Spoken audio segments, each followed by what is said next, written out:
The Leominster City Council meeting is funded in part by DeCarolis Insurance Agency, at www.decarolisinsuranceagency.com. And by Avidia Bank, at www.avidiabank.com.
Six p.m. and we have a hearing before the City Council regarding C-69. Dean J. Mazzarella, Mayor, requests that a total appropriation of $7,136,207 be made to the fiscal year 2026 Sewer Department budget, the same amount to be raised / offset by fiscal year 2026 receipts as authorized by Massachusetts General Law, Chapter 44, Section 53E. I am David Cormier, the Chairman of the Finance Committee. Here this evening is Pauline Cormier, the Clerk, and Robert Tossi, the third member. So at this point, I'm going to go to members of Finance, beginning with Councilor Cormier, and ask if you have any questions or comments regarding C-79. No. Okay. Councilor Tossi? No, not at this time. Okay. Any members of the City Council have any questions or comments regarding C-79? Seeing none, I'm going to go to the public and ask, would anybody like to speak in favor of C-79? Once again, would any member of the public like to speak in favor of C-79?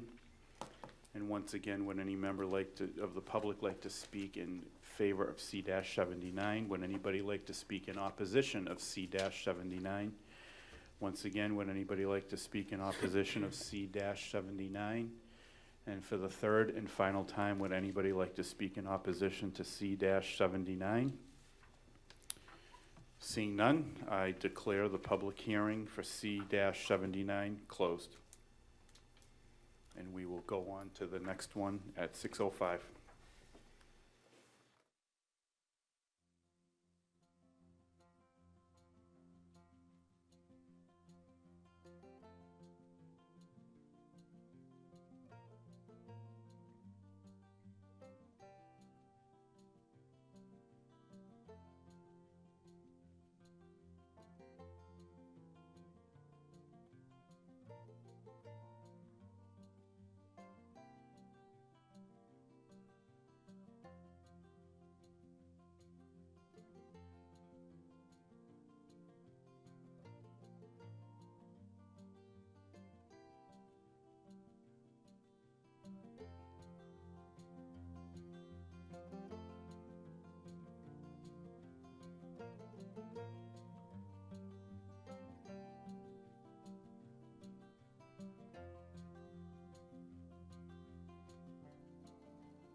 Now going to open the hearing before Finance on C-80.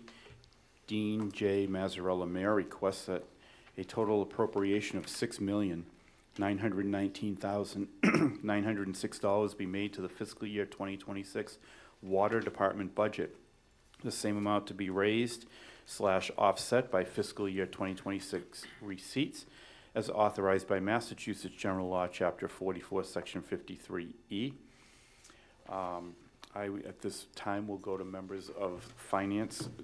Councilor Pauline Cormier, do you have any questions or comments on C-80? No, thank you. Councilor Tossi? No, I don't. Any other member of the City Council have any question or comment on C-80 before I go to the public? Seeing none, I will now go to the public. Does any member of the public want to speak in favor of C-80? Once again, would any member of the public like to speak in favor of C-80? And for the third time, would any member of the public like to speak in favor of C-80? Would any member of the public like to speak in opposition to C-80? Once again, would any member of the public like to speak in opposition to C-80?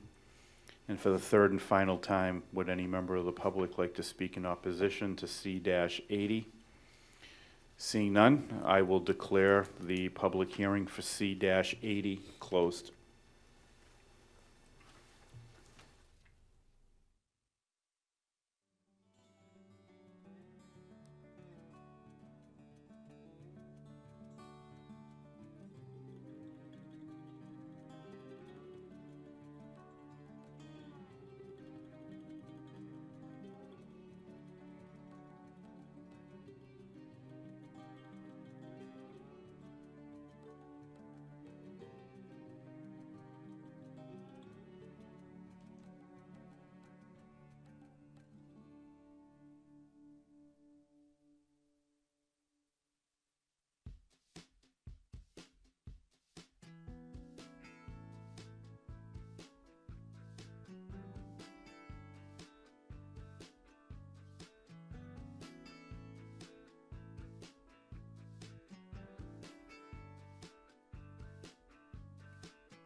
PM hearing regarding C-81 before the Finance Committee.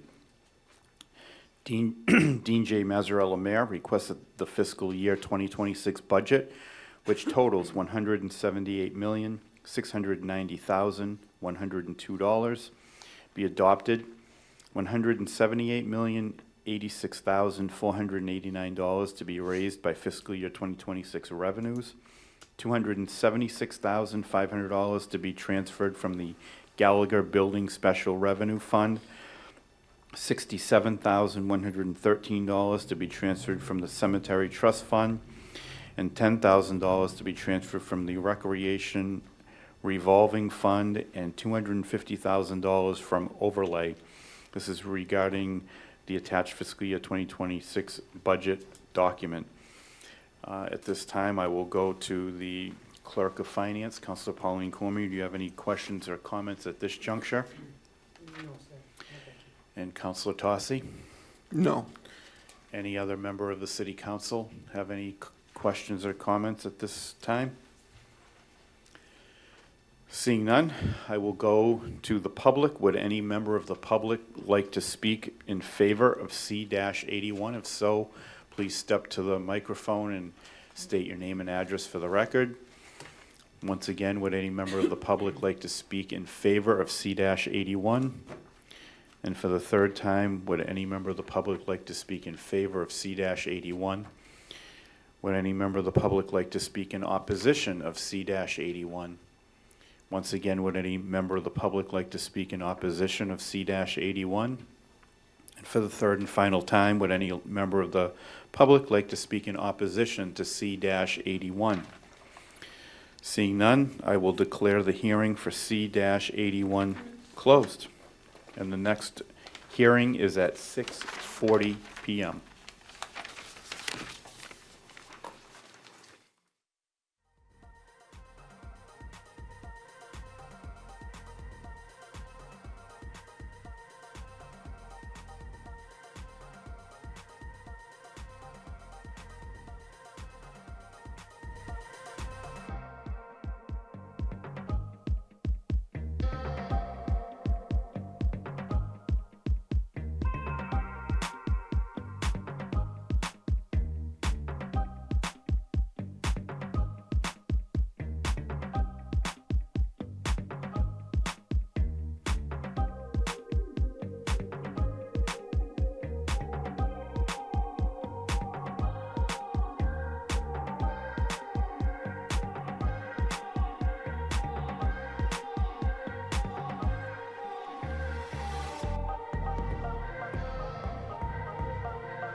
Okay, so, this is a public hearing on petition 41-25. My name is Susan Shalafou-Zephyr. I'm the chairperson of the Legal Affairs Committee, and Council Pauline Cormier is also on the committee, as well as Council Bob Tossi is on the Legal Affairs Committee. So 4125 is Lisa Nugent of 45 Beth Avenue, Leominster, requests that the City Council prohibit all horse and dog racing and any associated betting or wagering within Leominster, Massachusetts by the following. Amend Article 1, Section 22-4, definitions, by adding the following definition. Racetrack. Any tract of land where horses or dogs are raced and where any form of betting or wagering on the speed or ability of horses or dogs are permitted or conducted. Amend Article 3, Section 22-17. Underlying district's table of uses under business uses to add racetrack as a listed use and to add the letter N for not allowed in each and every column for each and every district. Amend Article 3, Section 22-18. Overlay district's table of uses under business uses to add racetrack as a listed use and to add the letter U for underlying district in each and every column for each and every overlay district. The purpose of this zoning amendment is to prohibit commercial horse or dog racing anywhere within the city of Leominster. So this has been on our agenda since since late March, actually. We had a public hearing that opened on May 12th, and this public hearing is being continued to June 23rd at a time to be determined, which we will vote on later in our meeting. So at this point, our plan, and we noted this on the agenda, and the petitioner was also advised of this, that we're opening the public hearing this evening with no testimony, and we are continuing it to June 23rd. So at this point, Mr. President, I would advise that we keep the public hearing open until June 23rd, and we will vote on the time a little bit later in the meeting. And don't allow any public comment? No. No public comment? No. We noted it on the agenda, specifically. We didn't want to make people come down because there are two public hearings coming up. The planning board has a public hearing on June 16th on a Monday night, and then followed the following week by the city council public hearing on this. So my recommendation, would be to keep the public hearing closed. I'd ask that you pull my committee, please. All right, Councilor Pauline Cormier? Oh, Councilor Tossi, I'm sorry. I agree. Hey, Councilor Pauline Cormier?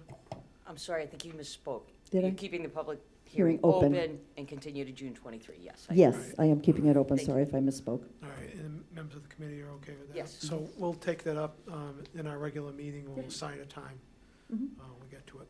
Okay, Great, thank you. next item is 6:45.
Hearing in front of the Legal Affairs Committee. My name is Susan Shalafuzeffer, Chair of the committee.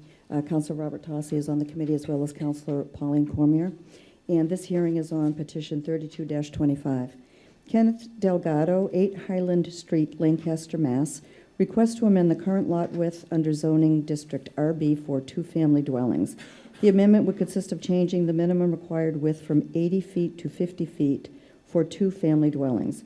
The current frontage requirement for 2-family dwellings in Residence B is 50 feet, and 80 feet lot width requirement would create pork chop lots, which the city does not favor. Lot configuration would be rectangular and consistent if both frontage and lot width were equal. And this concerns 1420, 1426, 1428, and 1432 Central Street in Leominster. So we have, this has been on our calendar since late February. We've had numerous public hearings on this, and we continued it until this evening. And good. Would you like to sit down at the table, sir? Yep, thanks. And for the record, if you would just give us your names and address, please. Excuse me? Oh, could you put, is the microphone on? I don't think- Good, good. Yeah, if you could just tell us who, your name and your address, please. Thank you. Kenneth Delgado, 8 Highland Street, Lancaster, Mass. David Franciosi. I live at 162 Low Street here in Leominster. Okay.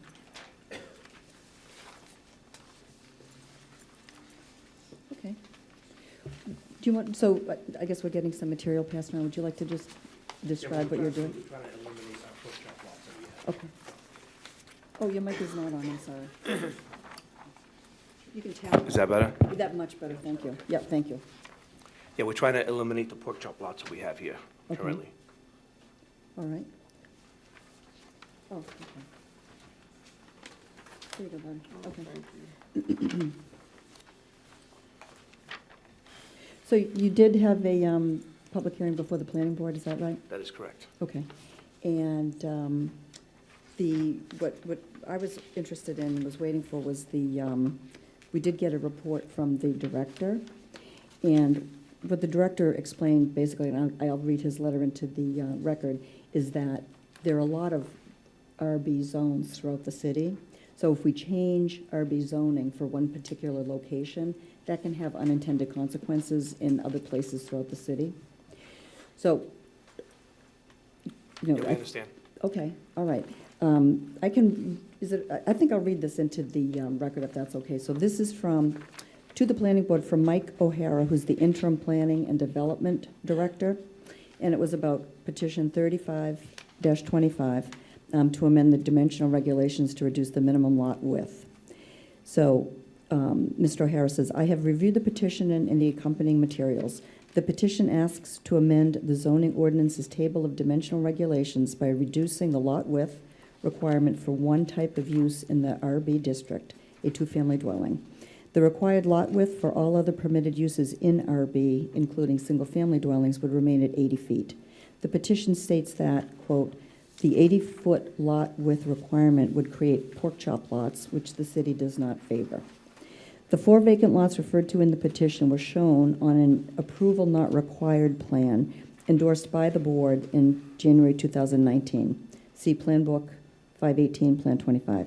The notes section of the plan clearly state that the current dimensional requirements, including lot width, under the current dimensional requirements, either a single or 2-family dwelling could be built on lots 2 and 4, which are 1426 and 1438 Central Street, while a single-family dwelling could be built on lots 1 and 3.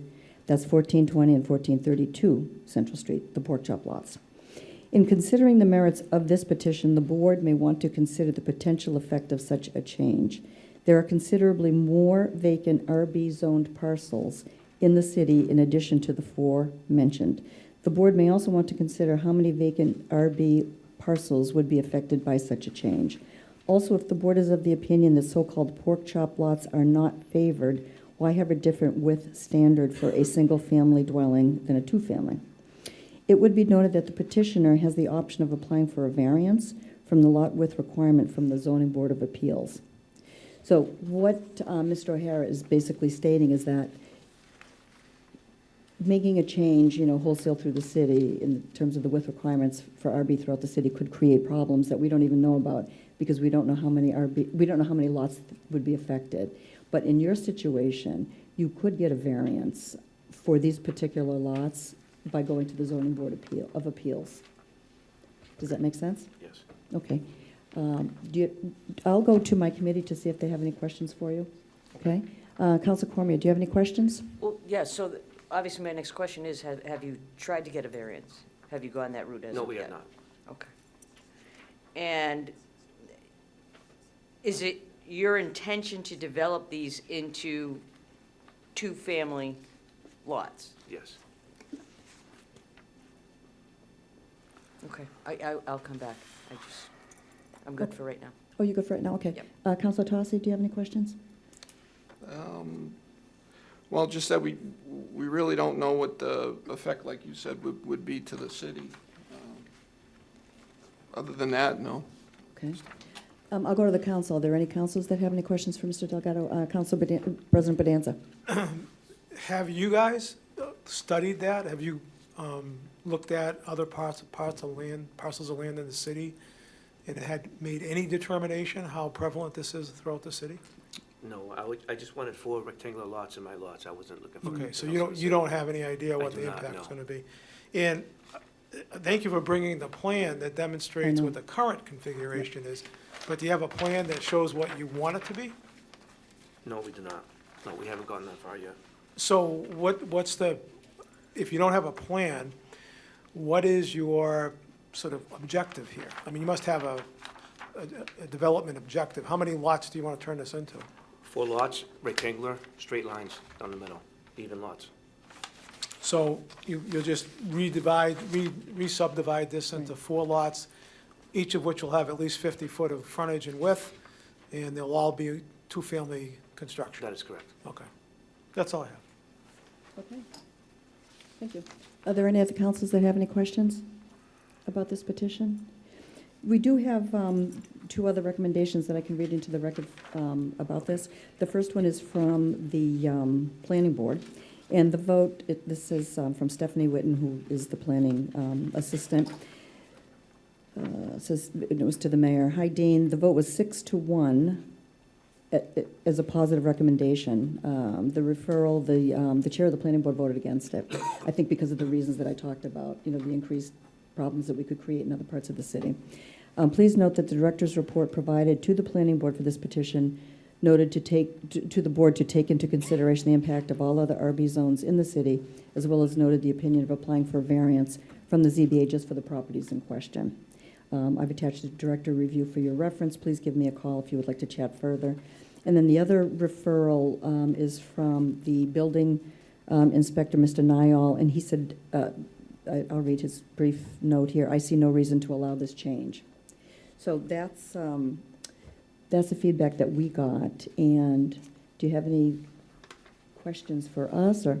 No, we knew that, changing the zoning would, could potentially, carry through Okay. to the other lots. But we also feel, and the reason I'm here, is that we need more affordable housing. Absolutely. And the only way to do that is to repurpose the land and make smaller lots, smaller houses, so that we can make it more affordable. If you don't know who I am, I'm the owner of DSF Construction here in Leominster, and that's why I'm here. I'm also friends with Kenny. It's not a business arrangement. Okay. I'm just here speaking in favor. Okay. Okay? Yep, well, thank you very much for that. So, so at this point, I guess, my recommendation, and I'll go to other members of my committee and on the council, would be, to encourage you to go to the ZBA to see about getting a variance, for those particular lots, because it's a perfect, in looking, and I just took a very quick look at the map. It looks like it makes a lot of sense in that location, but it's hard to make a broader decision that might impact the whole city that we just don't know. We don't have the details on, if that makes sense. We understand that, but also RB is set up to be smaller lots, so we think this would be positive across the city. And we do know, it's never a perfect world Right. when you do this, but we do think it's important. Just for the sake of clarity, if I may, if I don't know what the position of the full council is, or even the committee yet, but if this was given leave to withdraw, you could go and pursue the variance, and you'd still be preserved to come back here with this similar type of petition. We understand. You know, and I don't know what, like I said, I don't know what the will of the council is, but if that's the case, I'd have some answers about how this impacts the rest of the city, good, bad, or indifferent, because I think that's something the council may struggle with. We understand. Okay, great, great. Do you have any other questions or any other comments you'd like to make, sir? No? Nope. Okay, all right. Well, at this point then, I would recommend that we close the public hearing on 35-25. Oh, thank you. I'm sorry about that. All right, I have to go to the public. Is there anybody in the audience, in the public, who would like to speak in favor or opposition to this petition? Please state your name and address, sir. Thank you, Madam Chairwoman. Kevin Cormier, broker, owner of Exit New Options Real Estate, 12 Main Street, Leominster, and residential address of 620 Pearl Hill Road, Fitchburg. Some gifts.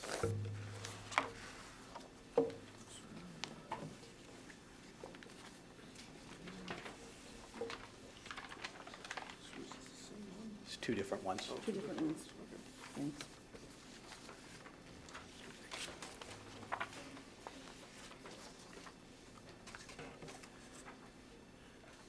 So I come here tonight speaking in support of this zoning change. I don't think there is a day that goes by that I am not asked what is the cure to the housing inventory crisis that we're facing not only here in Leominster, but across Massachusetts, across the country. And the answer is there is no one magic solution. It's about 1 million different small solutions that are going to help us with the inventory problem in making housing more affordable. I believe that this petition to change the zoning, to have that minimum lot width down to 50 feet rather than 80 feet for two-family homes, is part of that solution, in that it gives the planning board and it gives the city more options for smart growth. And I understand that the city has to look at a balance. We need more housing. But is our infrastructure going to be able to support that housing? Traffic, schools, et cetera. So rather than looking at large-scale housing developments, something like this, in a city that is pretty much built out, that has very limited space to continue growth but needs more housing, it gives the planning board and it gives the city more options to incrementally increase their housing inventory. Again, incrementally, without making huge developments that have a large impact on traffic, have a large impact on schools. Now, if you look at the handouts that I gave you, it really speaks to what we're looking at with the housing crisis. There are so many people that I come across, potential clients, that were born and raised in Leominster, whose family have lived in Leominster for generations.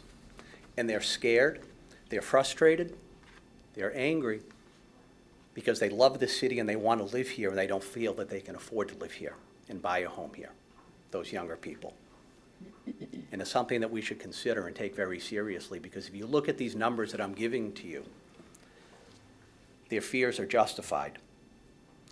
As of May 27th, this morning, 2025, there are 22 homes on the market in the city of Leominster.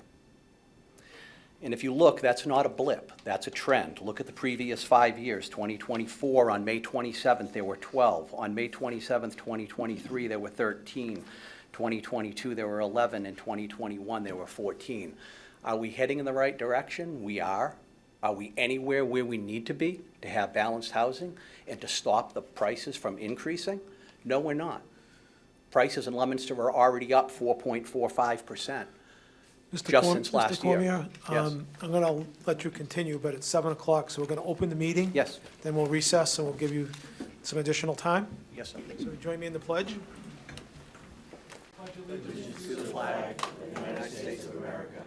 To the republic for which it stands, one nation, under God, indivisible, with liberty and justice for all.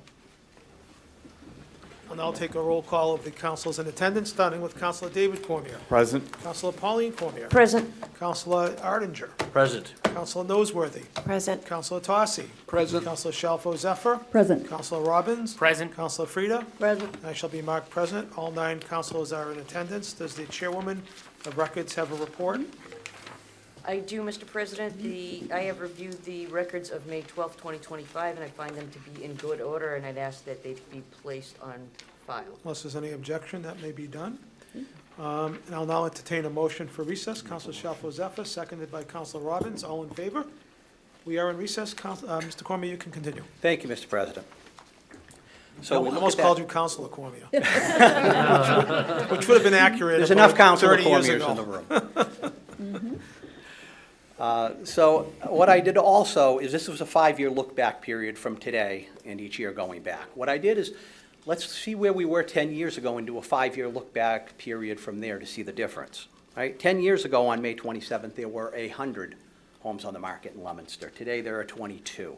And we can go back to 2011, that 5-year look-back period, there were 147 homes on the market in Leominster. Again, today, there is 22.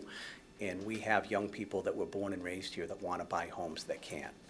The average sale price in 2011 for a home in Leominster was $185,000. Today, on May 27th, 2025, it is $480,000. It's a little bit of a difference.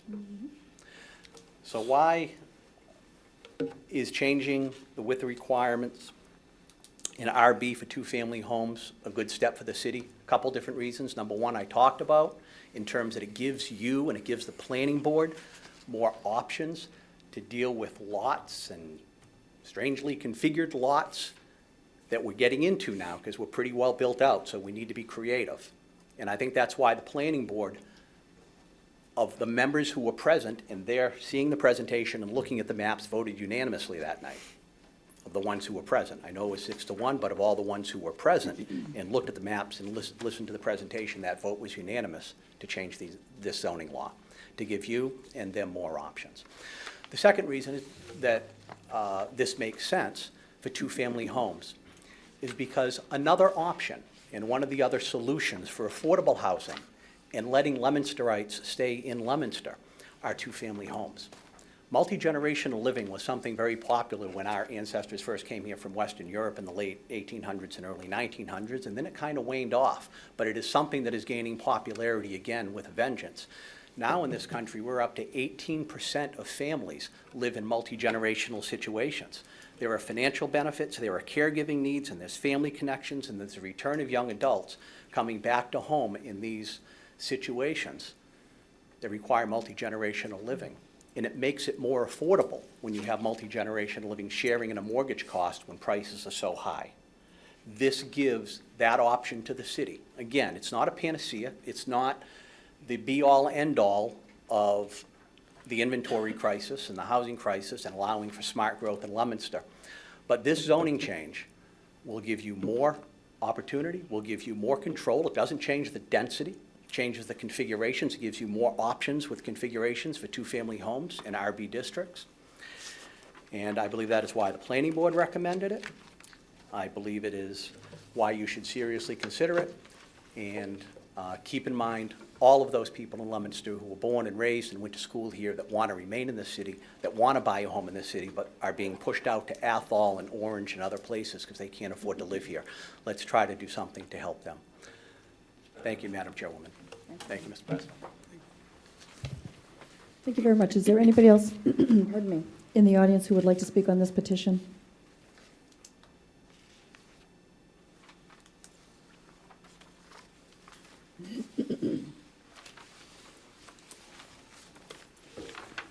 Jim McZara, 66 Independence Drive. Good afternoon, councilors.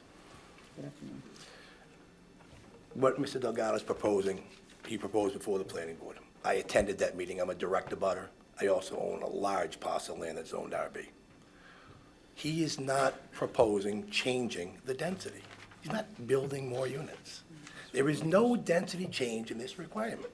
He's asking you to maintain the density, maintain the side setbacks, maintain the front setbacks, and the rear setbacks. He's merely asking you to configure the lot in a straight rectangular line as opposed to the pork chop configuration that's currently allowed in that zone. It's almost promoted in that zone. When you say you have 50 feet of street frontage and you have 80 feet of building envelope, you have no choice but to build a pork chop because you're gonna maximize your lots based on the frontage you have on the street front. And you're gonna create a pork chop in the back to get your density and get your lot width. You're forcing the developer to build a chop by the way you're defining your regulations. He's not asking you to build more units. He's not asking you to increase the density. He's asking you to configure your lots in a manner that would create nice, straight property lines. Just imagine that drawing when the neighbor puts up a nice white fence and it goes and does a figure 7 and then turns back out and makes the whole yard look horrible. That's what you don't want in Leominster. That's what creates problems. That's what creates animosity between neighbors. You don't really know where your property line is or isn't. Every day you're calling an engineer and a surveyor to find out where your property corner is. What he's proposing makes sense. I was at the planning board. They voted unanimously in that room in favor of it. They actually said, point blank, you're correcting our mistake. We're in favor of it. The only dissenting vote was John Souza, who was on a Zoom call from Florida. He couldn't see any of the plans. He wasn't engaged in any of the conversation. He didn't even understand what the conversation was, with all due respect to Mr. Souza, because he wasn't in the room. All 6 people voted in favor of it. All 6 endorsed it strongly, and I strongly endorse it. It's a benefit to the community. It has no adverse effect on any property in RB because you're not changing the density. You're not asking for more lots on the same parcel of land. You're asking to configure them in a manner that's more presentable and more reasonable. It helps with infrastructure. It helps with driveway access. It helps with house placement. It is the right way to configure a project and the right way to build property. What he's asking for is proper, and I would ask the board to endorse it. And I completely support what Councilor Cormier, once a councilor, always a councilor. So Councilor Cormier made some very valid points, and I support him completely. Thank you for your time, and have a great night. Thank you very much. Okay, is there anybody else in the public who would like to speak either in support or in opposition to petition 35-25? I'll ask for a second time. Is there anybody else who'd like to speak? And for a third and final time, is there anybody who'd like to speak? Okay.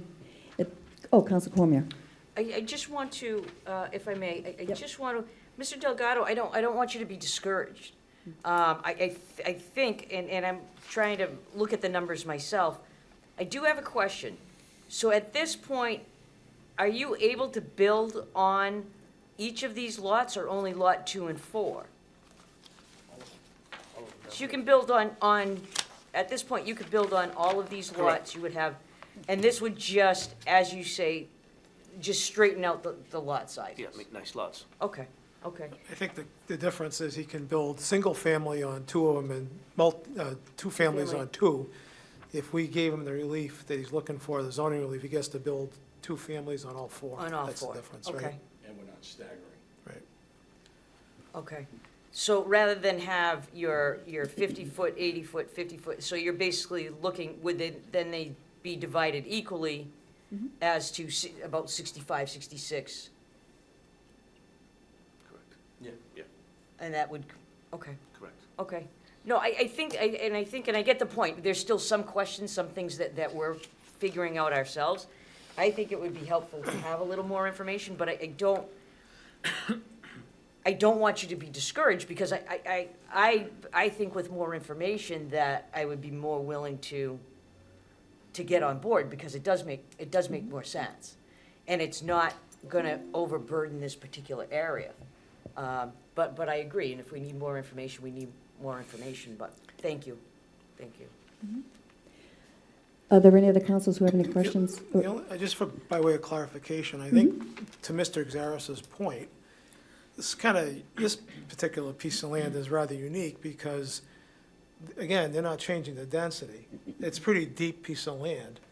So, what might happen here is one thing, but what might happen somewhere else is something different that we just don't know about. So it'd really be good to know, I mean, if all of the other RBs had this kind of depth, I mean, some of it's governed by density, but it's an interesting issue. And I don't, honestly, I mean, I do this stuff for a living, and I don't understand this yet, frankly. You finished? Yep. You all set? Council Noseworthy. Thank you. I mean, I guess I just want to echo what President Bedanza mentioned with this new information. It's certainly, some important issues to think about in affordable housing. So I don't know what our options are, but it would be nice to get a little bit more information because I'm feeling a little bit differently now than I was before, and I just want to make sure I have all the important information before voting on it. Council Frida. Go ahead. Yeah. What's the plan on the price range of these properties? I'm sure Mr. Cormier would have been able to tell us that, but do you have an idea what you're considering affordable? No, we haven't done a cost yet. We haven't done a cost yet. And do you own the property now, or is this? I don't, I own it. Yeah, okay. You all set? Councilor Arndinger. Just for clarification, as it currently is zoned, you could put two families and 2 single families. Correct. That's 2, 4, 6 houses, 6 residences. With this change in zoning, you could put 8 residences. That is correct. So you are increasing the density somewhat. Minor, but. Yeah, technically, yeah. Yeah, okay. I just wanted to clarify that. Thank you. Yep. Thank you, Frank. Are there any other questions, any other comments from the council? Nope. Okay. In this particular case, and Mr. Cormier and Mr. Exares, they both make really good points. And your particular parcel, it makes a lot of sense to do what you're asking for. But again, my concern is about the parcels throughout the city that we don't know about. They could have some unintended negative impacts on either, their neighbors or the, whatever, the neighborhood. So my recommendation at this point would be to give you leave to withdraw so that you could take this particular plan to the Zoning Board of Appeals. And in the meantime, I will definitely, reach out to the Planning Department and ask them for more information about Residence B and how this change in zoning might impact other places in the city. I mean, I think that's an important point that the Planning Director did raise. We just don't know, so it's hard to give kind of a blanket approval for things that we don't understand completely. I understand in your case, if it was just this one situation in front of us, it would be, a much easier decision. Because I understand what you're trying to do. I think everybody here does as well. So my recommendation at this point would give your petition leave to withdraw, which doesn't, without prejudice, so you can bring it back at another time. And I would ask, poll my committee, please. Councilor Tossi I agree. and Councilor Pauline Cormier. I agree. Okay. All right. So at this point, I would recommend that we close the public hearing. Okay, Okay? so the public hearing will be closed, and we'll take it up for a vote a little later in the agenda. Okay. All right. Okay, thank you.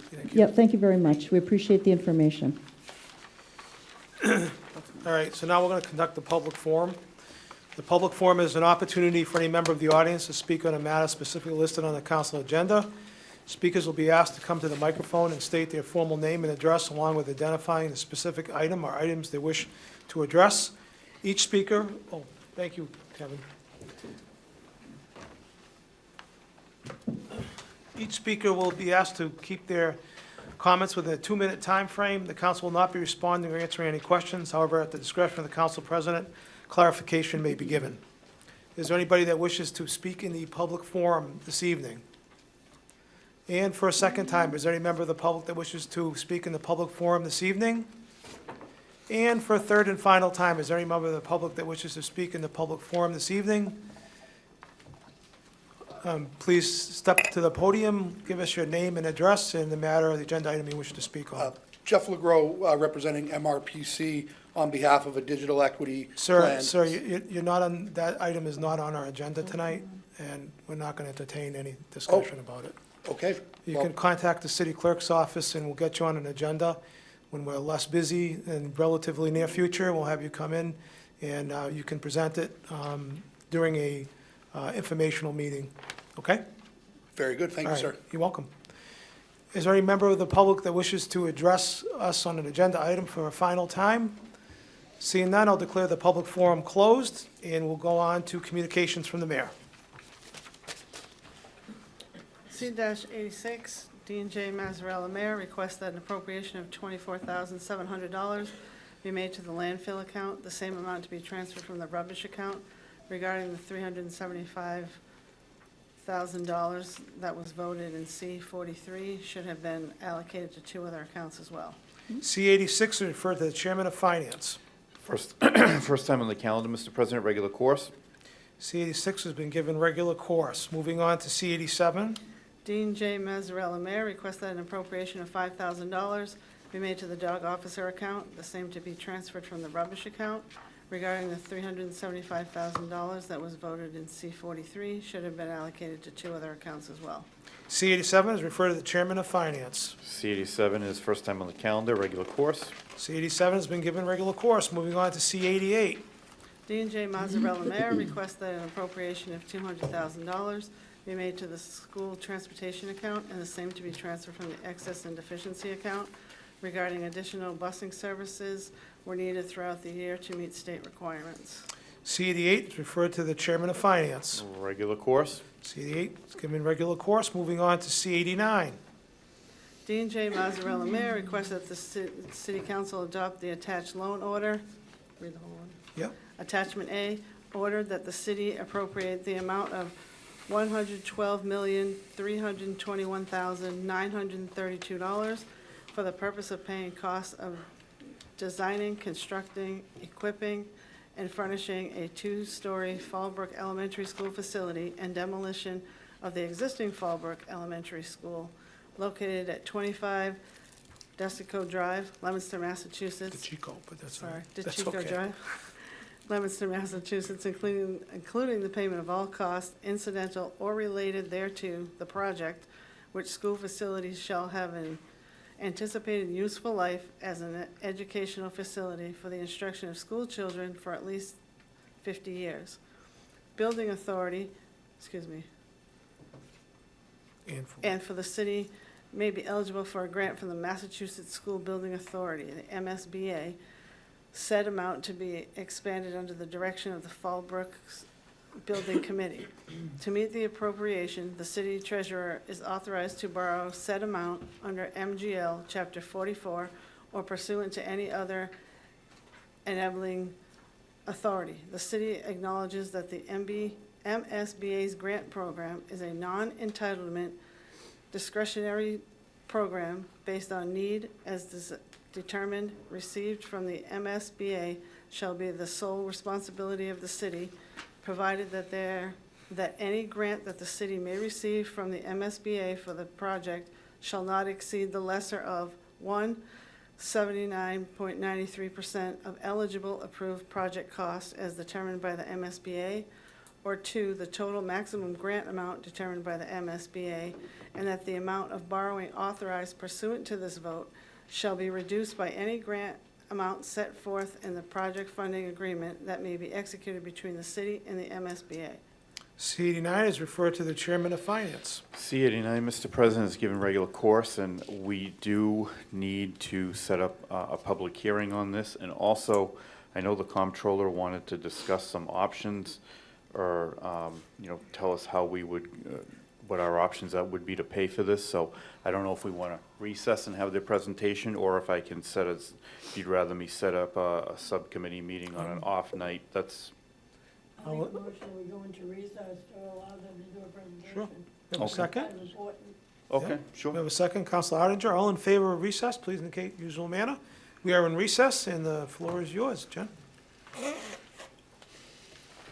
Good evening. Good evening. So I know there was some questions 2 weeks ago when the mayor's communication came down. So the presentation is a bit of both. It's trying to answer some of your questions that you had through that in your letter, and it also relates to this overall funding of the project.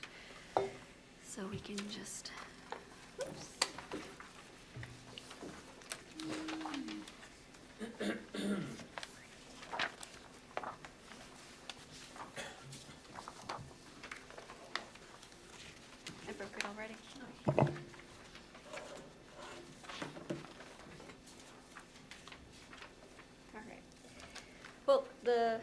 it'll be up in just a moment. The budget for the school construction project is $114 million.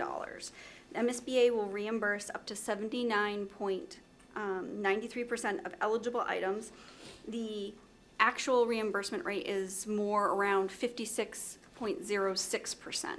And when the mayor was down here, he discussed the difference because MSBA has a lot of items that they either have caps on or that they consider ineligible. However, they are included in the school's plan, the education plan, so they are necessary to build a new school.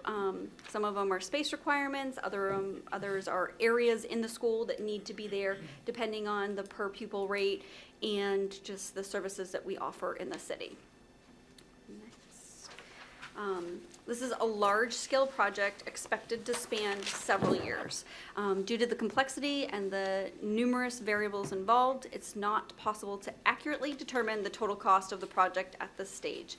And I think that's a really important sentence because, you know, as we are looking to this, we are looking to vote on this to move the project forward.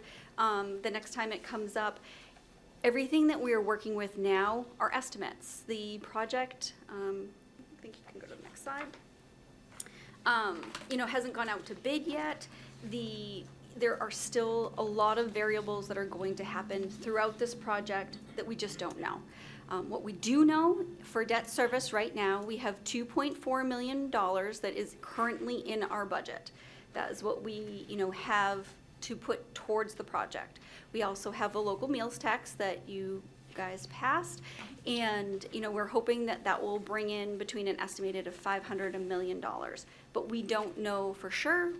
Then that can also fluctuate from year to year, depending on how many people, you know, go out to So that. the brightest picture is we'd have $3.4 million available for the bond, to put towards the bond on this project. Yes. Yep. And what is it gonna take in your estimation to reduce a bond of $50 million on an annual basis? How much will it cost? Yeah. So later in the slides, we have the estimate. So if we bonded, again, these are in today's money, Right. $45 million, the bond payment would be around $2.8 million. That all depends on, you know, right now, our portion of the grant is $50 million. So are we able to put money towards it from either free cash over, you know, excess meals tax that we can put towards it? There's, you know, several ways that we've done that in the past. We've actually done it for most projects that we've put additional funds to pay down. And so if we could get it down to under 45, and that's with nothing going wrong. That's with everything being, you know, bid Rosy. out. Exactly. That's like a perfect scenario. However, we kind of go to a worst case scenario that I looked at, which was a $60 million, and that is at $3.5 million. So that's where it's getting a little sticky, that if, you know, things don't go perfectly, and it's a huge, you know, there's going to be something. I don't think that we're going to come in right at the 50 million, but again, we'll be able to put money towards the project. So staying around that range would be the goal. But I think everybody needs to be prepared and look at the worst case scenario at the same time. So, you know, the 60 million is at 3.5 million. The variables that we see on a regular, you know, mostly is the market gap, just what today looks like between when we go to bid for it next year, interest rates, the amount that we'll collect in the meals tax, which has been very hard to get a good estimate. I think it would be pretty easy, but we can't get a good estimate from the state, and just unforeseen complications. That's a huge one, right? I mean, It is. that really is, It could is. make it day or night. I mean, we could get 1.5 million in, and then, you know, this discussion would not even be needed. But, you know, I think that I'm a conservative person. I always look at, you know, I plan that we're going to get $500,000 in, Yeah. and, you know, make sure that we're good. I think that's an appropriate way to look at it. So, the potential fund, the mayor has been involved in this discussion regarding the project since its inception. He's gone through, he's, tried to send down the communications to just make sure that with the size of the project that it is, that everybody is aware of, the implications that it could have. The uncertainties that are there, and that, there are reservations of whether we are going to be able to completely fund it within the budget, as we looked at one scenario that we could, or if we could need anywhere from $0 to $600,000 of the additional funding. The two options for additional funding would be to tap into the excess levy capacity, just do it through the budget process, increase the debt service, and then we would, use some of the excess levy capacity. That would permanently increase the levy, so we wouldn't be able to bring it back down after the debt exclusion, after the debt was paid. We could do a debt exclusion, which is also an option.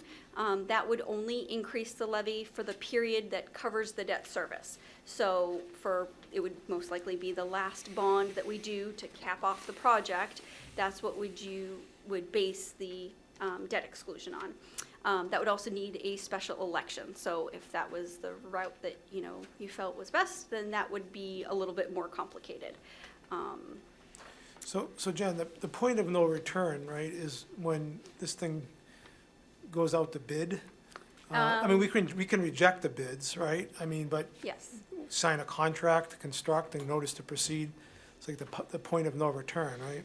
So the point of no return is probably when you vote next week. If we vote to move forward with the project, we are saying one way or another, we are going to pay for the project. So we're making an agreement with MSBA. Yes.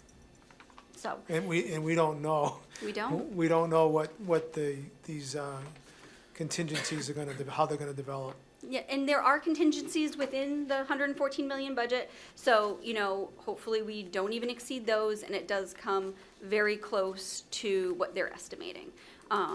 But again, I'm a worst-case scenario type of person, so I just want you to have all the information as we move forward. So, and then just looking at, if you go to the next slide. So this is the 2025 tax levy. This is what we just did last November. So what I did was I took this, and if you go to the next slide, I increased the amount that we would have taken from taxes by 600,000.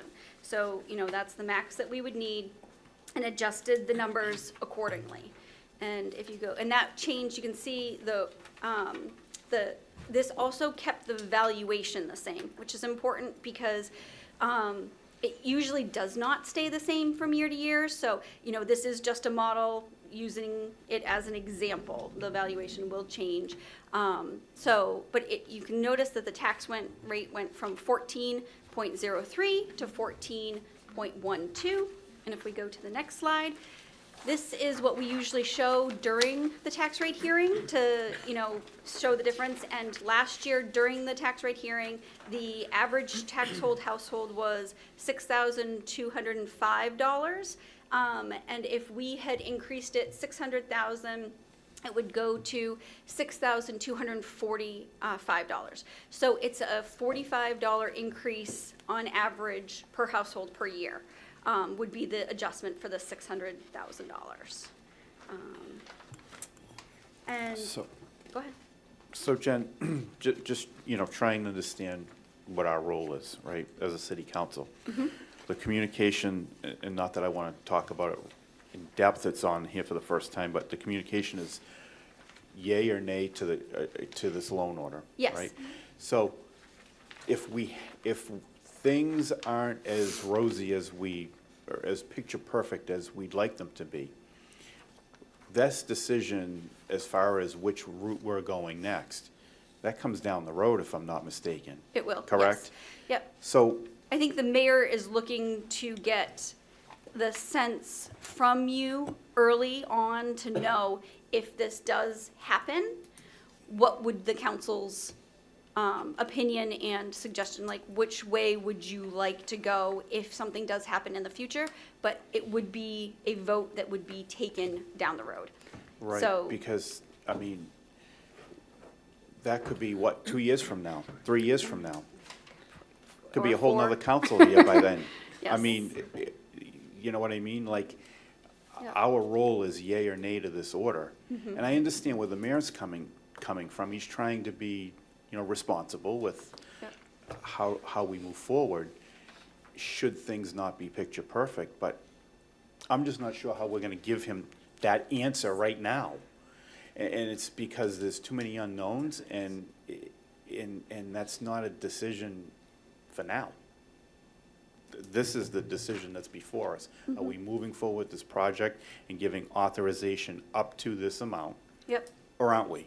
And then we gotta kind of, whoever's sitting in these seats 3 years from now has to hash that out with whoever's sitting in that corner office then.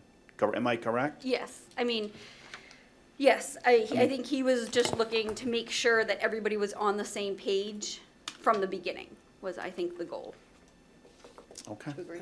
That's with any project, though. right, Yes. right, I mean, right. this isn't unusual. Every project is, you gotta do it ahead of time. That's where you're gonna make the decision. You do, and where this is unique, like some of the other MSBA projects that you have voted on before, we do have to vote for the whole amount. You have to vote for the whole $114 million.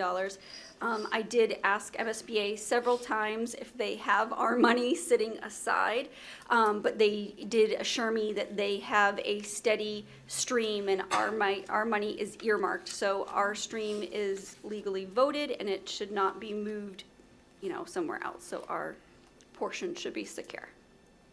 Do you have I'm sorry. Oh, it's okay. You were going. Go ahead. Do you have an idea what the average tax bill would go up based on the same average single-family home on a debt exclusion? Well, I believe it would be the same. Same? Yes, because it would go up, you're still collecting the additional taxes of $600,000. The period of time is just different. So the debt exclusion. So it'd just be the time that would be different, Right, okay? yep.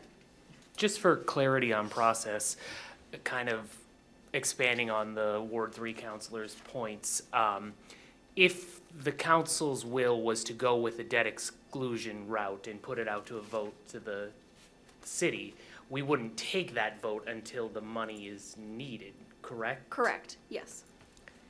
Yep, That makes the decision even more difficult to make now, I feel like, to think about route forward. I'm an optimist. I think that the meals tax is gonna raise more than $500,000 by a good measure. I think it will, I do as well. So, I mean, I appreciate the conservatism. Yep. I think it's important for people to know all this up front. But if we kick the can down the road on the school, it's not gonna get cheaper. It will not. It will And not. it is a real need, and Yep. so. This has been a very long process, even just to this point, and the amount that schools and buildings have just increased by the year from when you start the process going through, it's incredible right now. Even the police station, the mayor said that somebody in another community is looking to build something similar to our police station, and it is already $10 million more than what we paid for it. And That's good news. I mean, Wait till they get the utility bills. yes, If they get the utility bills. Yeah. Yeah, right. This isn't just a question of building a new school or another school. This is building a school to replace a school that needs some help. I mean, we need a school for those kids. Either we have to fix Fall Brook, or we have to build a new one. I mean, and I think that decision has been made by the building committee I to mean, build a new school. yeah, I was So, just I gonna mean, say, this the isn't a MSBA big- didn't this give is us much wiggle room there either, and it was No. gonna cost more to build, Right. to It- fix the school. It was What I'm gonna cost saying more is we're not because of talking the about building a remediation. luxury school just because we want to have another school. Yeah, no, the We need to remediation that you would fix have the to call, problem. cost to, one, relocate all the students for the period of time that you have to do it, and all of the remediation that you would have had to actually do to the building, it was more expensive. Okay, anybody else have any questions for the comptroller or Wendy? I think that was very helpful. Thank you very much. Appreciate you Thank guys coming down with it, information, and we're gonna give this regular course, set up a public hearing through the finance chair, and we'll move along. Great, thank you so much. Thank you guys Thank very, you. very much. Thank you, Mr. President, for, Great. we back in session? Yes. Okay. All right, so I'd like to set up a public hearing, give this regular course. I don't know what we have for dates and times, Madam Clerk. I Well, know it's gonna be we're busy. 6/9, so the horse racing is 6/23, which is good. What do we have on for 6/9 right now? Only the two appointments that you were, she made one, What time are those scheduled? 6 and 6:15. I would suggest, well, we might need a little bit of time, right? So, Mr. President, it was, excuse me, I didn't mean Yeah. to talk out of order. It was, I will be requesting 2 other interviews this evening as well.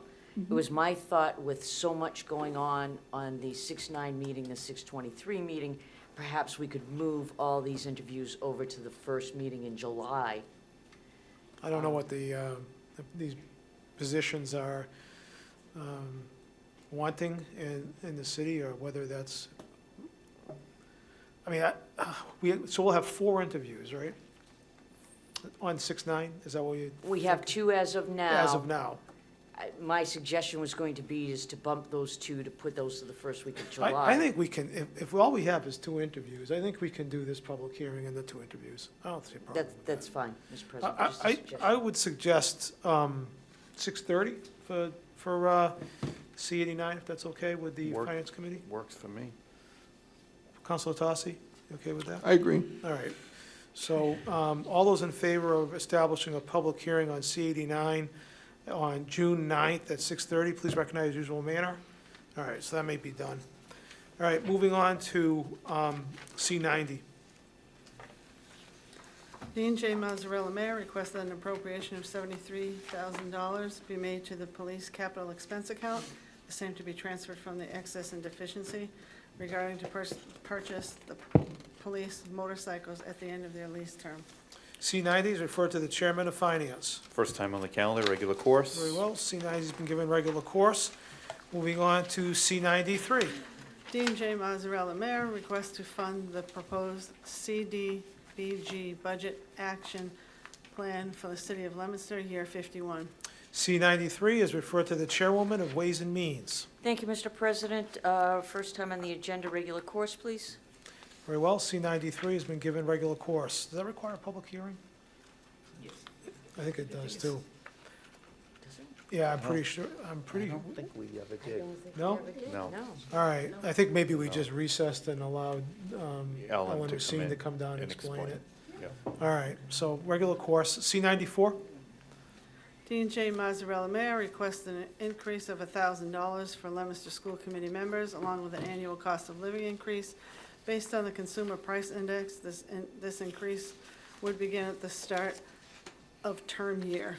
All right, a couple things on this. First of all, the last word, I'm told, of that communication should be term, next term. That's the way it came down from the mayor's office. So if you can make that note and make that change. And then inadvertently, this went to finance. This should be with legal affairs. It's going to be a change of an ordinance as well, because that pay is established by ordinance. So I'm going to refer this to, reassign it to the chairwoman of legal affairs.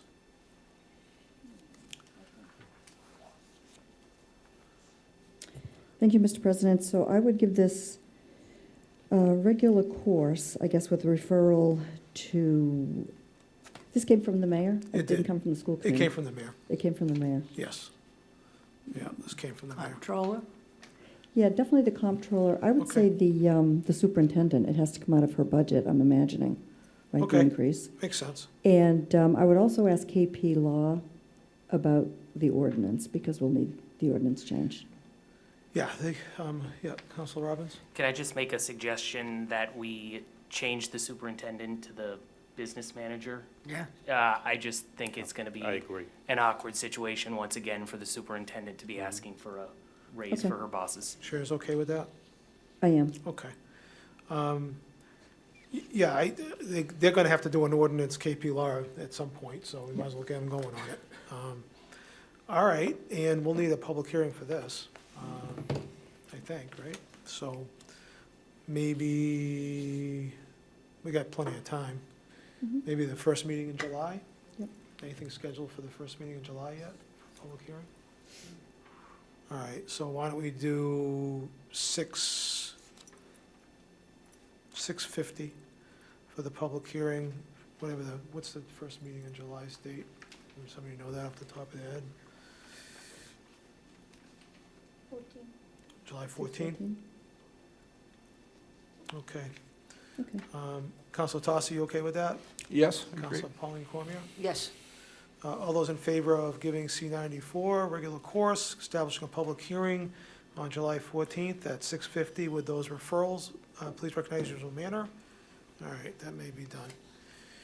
Moving on to appointments, starting with C-91.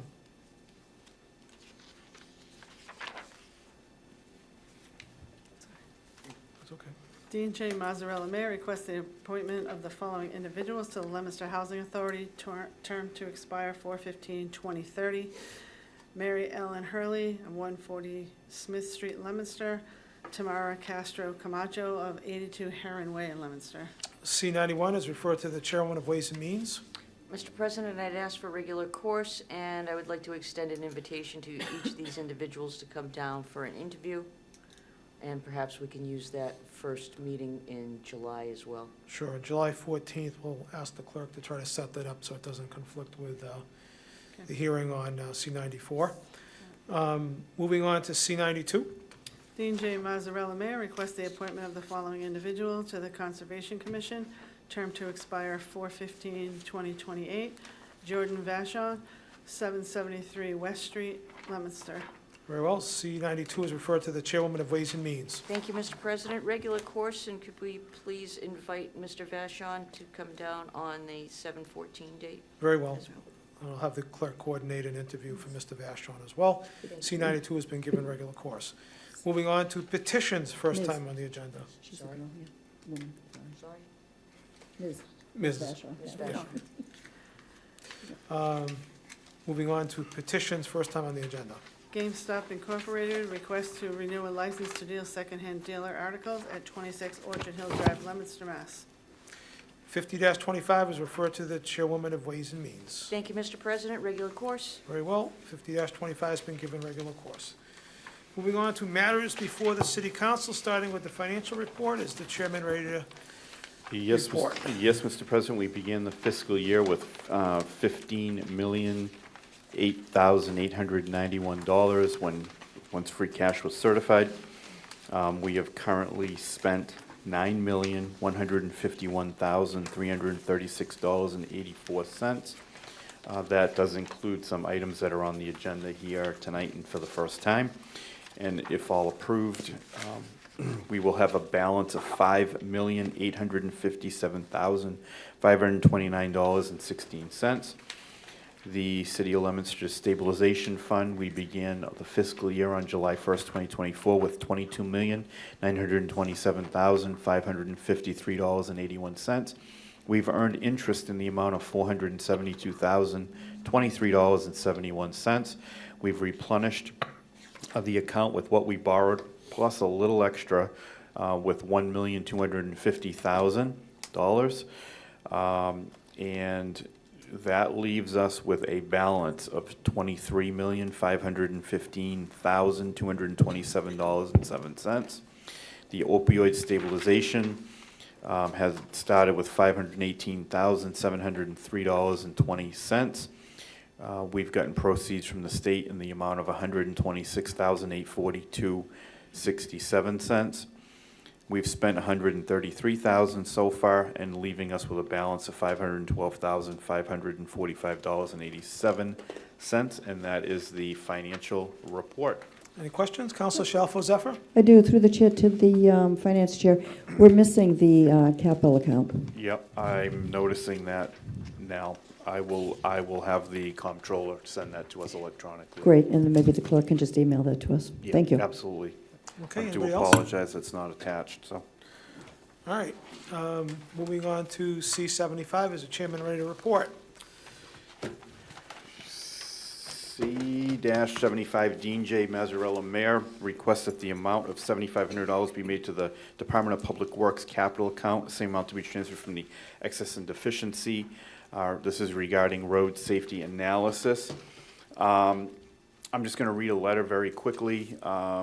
With these funds, we will be hiring a traffic consultant to prepare for our application to the federal Safe Streets for All program. The analysis required for the submission of this grant requires significant work, including data collection. Should the grant funds be awarded, the city would be able to conduct a street-by-street analysis of safety issues on all city streets and develop a priority list for changes and/or upgrades. Once the plan is complete, the city would be eligible to use the plan to apply for both state and federal grants for our priority projects. If you have any questions, contact my office at any time. Dean J. Mazzarella, Mayor. This is every ward councilor's dream to, fix some of these problems. Probably every city councilor, even if you're not a ward councilor, we all hear the complaints. And we already had a subcommittee meeting on this, and the recommendation from finance was unanimous to grant C-75, Mr. President. Thank you. You've heard the unanimous recommendation of the Finance Committee to grant C-75. Is there any further discussion? Councilor Frida? So the way I understand it is, once we have this person in place, we need that to apply for some of these other grants in federal and state? Correct. Yep. Yep. Thank you. Okay, anybody else? Councilor Shalfo Zephyr. Right. This isn't a permanent person, it's a consultant. It's a contract. We're Correct. hiring somebody Right, it's a contractually. contract, absolutely. Yeah, Yep. thanks. Yep. All right, anyone else? Okay, all those in favor, please recognize the usual manner. Anyone opposed? By a vote of 9-0, C-75 has been granted. Does the chairman have an order? Yes, Mr. President, order that the sum of $7,500 be made to the Department of Public Works capital account, same amount to be transferred from the excess and deficiency account regarding road safety analysis. Move for the adoption of the order. You've heard the request to adopt the order. Is there any discussion? Seeing none, all those in favor of adopting the order, please indicate by saying yea. Yea. Anyone opposed? The order is adopted by a vote of 9-0. Moving on to C-76. C-76, Dean J. Mazzarella, Mayor, requests that the council vote to establish a donation account for the All-American City competition. The All-American City Award recognizes communities that leverage civic engagement, collaboration, inclusiveness, and innovation to successfully address local issues. Just a letter here. I know that the mayor and many others that have been involved in this are very proud of this. I will read a short letter. The All-American City Award recognizes communities that leverage civic engagement, collaboration, inclusiveness, and innovation to successfully address local issues. I am so excited that Leominster has been chosen to be one of only 20 finalists for this award out of thousands of communities across the country that applied.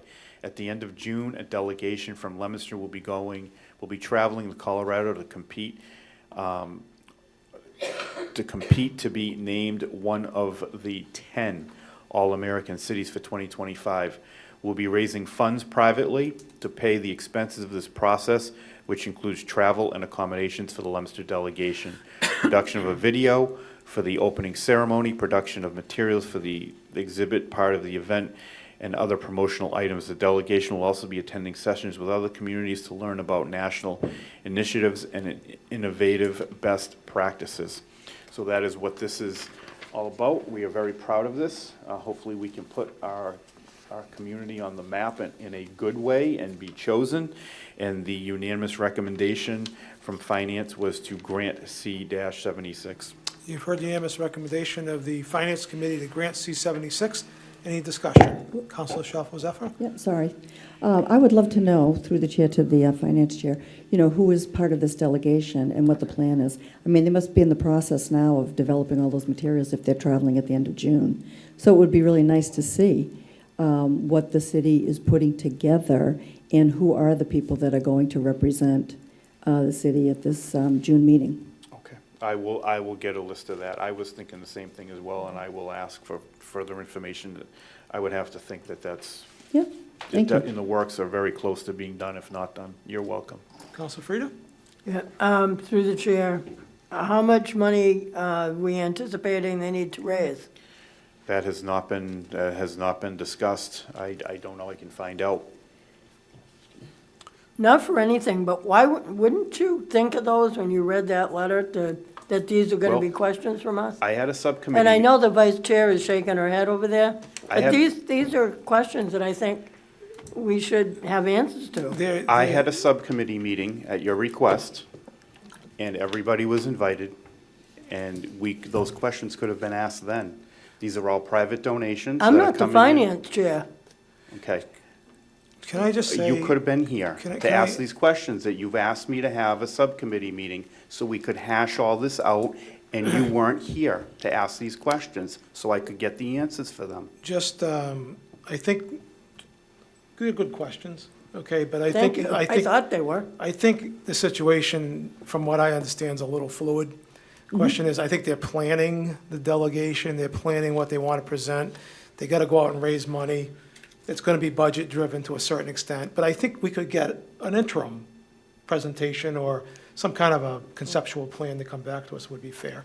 Yes, Council Shalfo? Right, no, I'm sure they do have a budget. I mean, if you're fundraising and you know what the costs are, what the travel costs are, what the setup costs are, what the convention costs are. So I'm sure one of the first steps would be to have a budget and then go from there. So an interim or an early presentation would be really helpful for me. I'm curious about it, I'm interested in it, so that would be helpful. Yeah, I think it's, obviously, I mean, I don't know if anybody thinks it's a bad thing, that what we're doing, but it would be good to have some information on it, yeah, absolutely. Yeah, I'm certainly not objecting to it Yeah. either.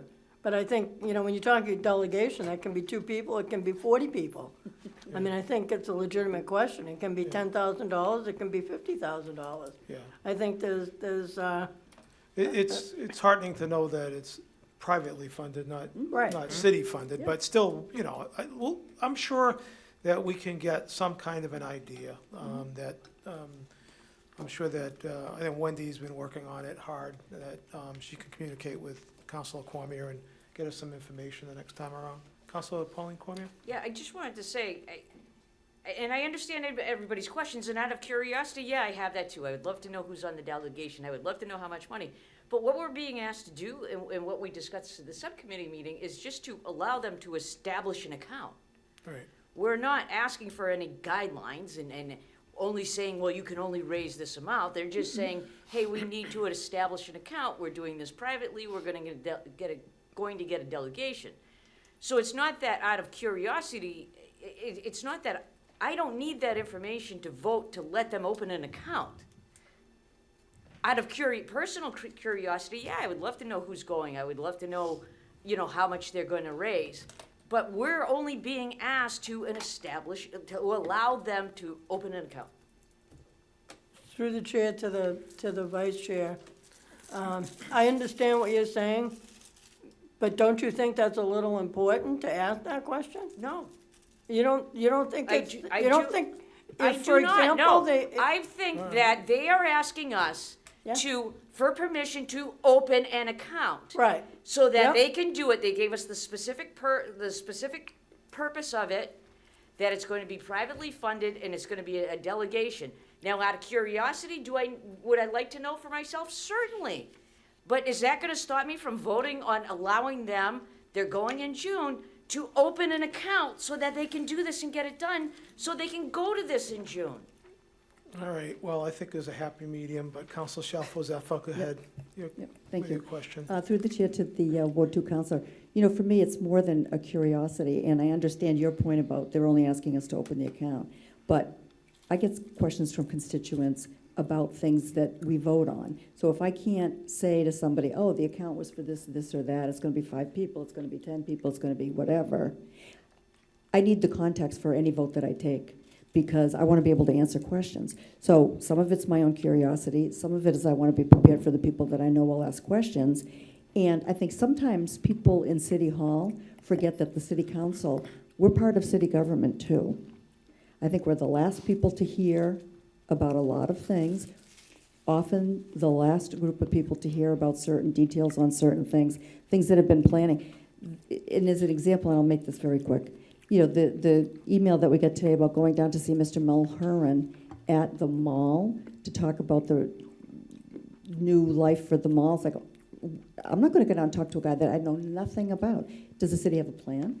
Have there been discussions about it? I mean, the email was incomplete in a way that made me uncomfortable. So anyways, it's part of it is for my own curiosity, and I understand that, but part of it is really so that I can do my job in a better way, for me, because that's the way I do it. And that's fine. My only thing is, this is going to happen in June, so by not allowing them to establish this account, we're gonna vote against it, or we're gonna delay it to get more information so that they miss out on it. That's what I don't want to have happen. I don't want to delay this so that it can't be done. It's a vote to open an account, that's it. I got a sneaking suspicion that the mayor will be down here with all the bells and whistles telling us about this whole program, but I could be wrong. Councilor Frida, I don't want, I'll let you be the last word on this one. I think the vice chair just proved my point. We don't want to put this off. So that's why I think some of these things should have some answers when they come down to us for the first time. And, the gestures over there are great, but we're councilors on this side too that might have some same questions. The shaking of the hands and the shaking of the head when we say Wasn't something. shaking my hands or But shaking my head. The point is, I made a point I've been to through, him. I've been through this before, and I think this is a great thing that we're going for All American City.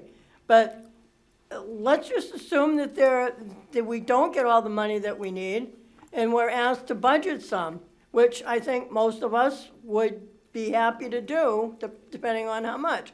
But if you've got 3/4 of our staff going to Colorado, that's a question as opposed to 10 people going. Is it 20 people? Is it 30 people? What do they expect? The planning department, the economic development director? I think somebody has an idea of who should be going to represent the city. And I don't think they're difficult questions, and I don't think it warranted this much of a discussion, but just a simple question to say, give us more information. I've been saying that for a while. I'd agree. I think we can figure that out. All right, can we have a vote now? We have a unanimous recommendation. All those in favor of establishing this account, C-76, please recognize usual manner. All right, so by a vote of 9-0, C-76 has been granted, and we will seek further information. Moving on to C-77.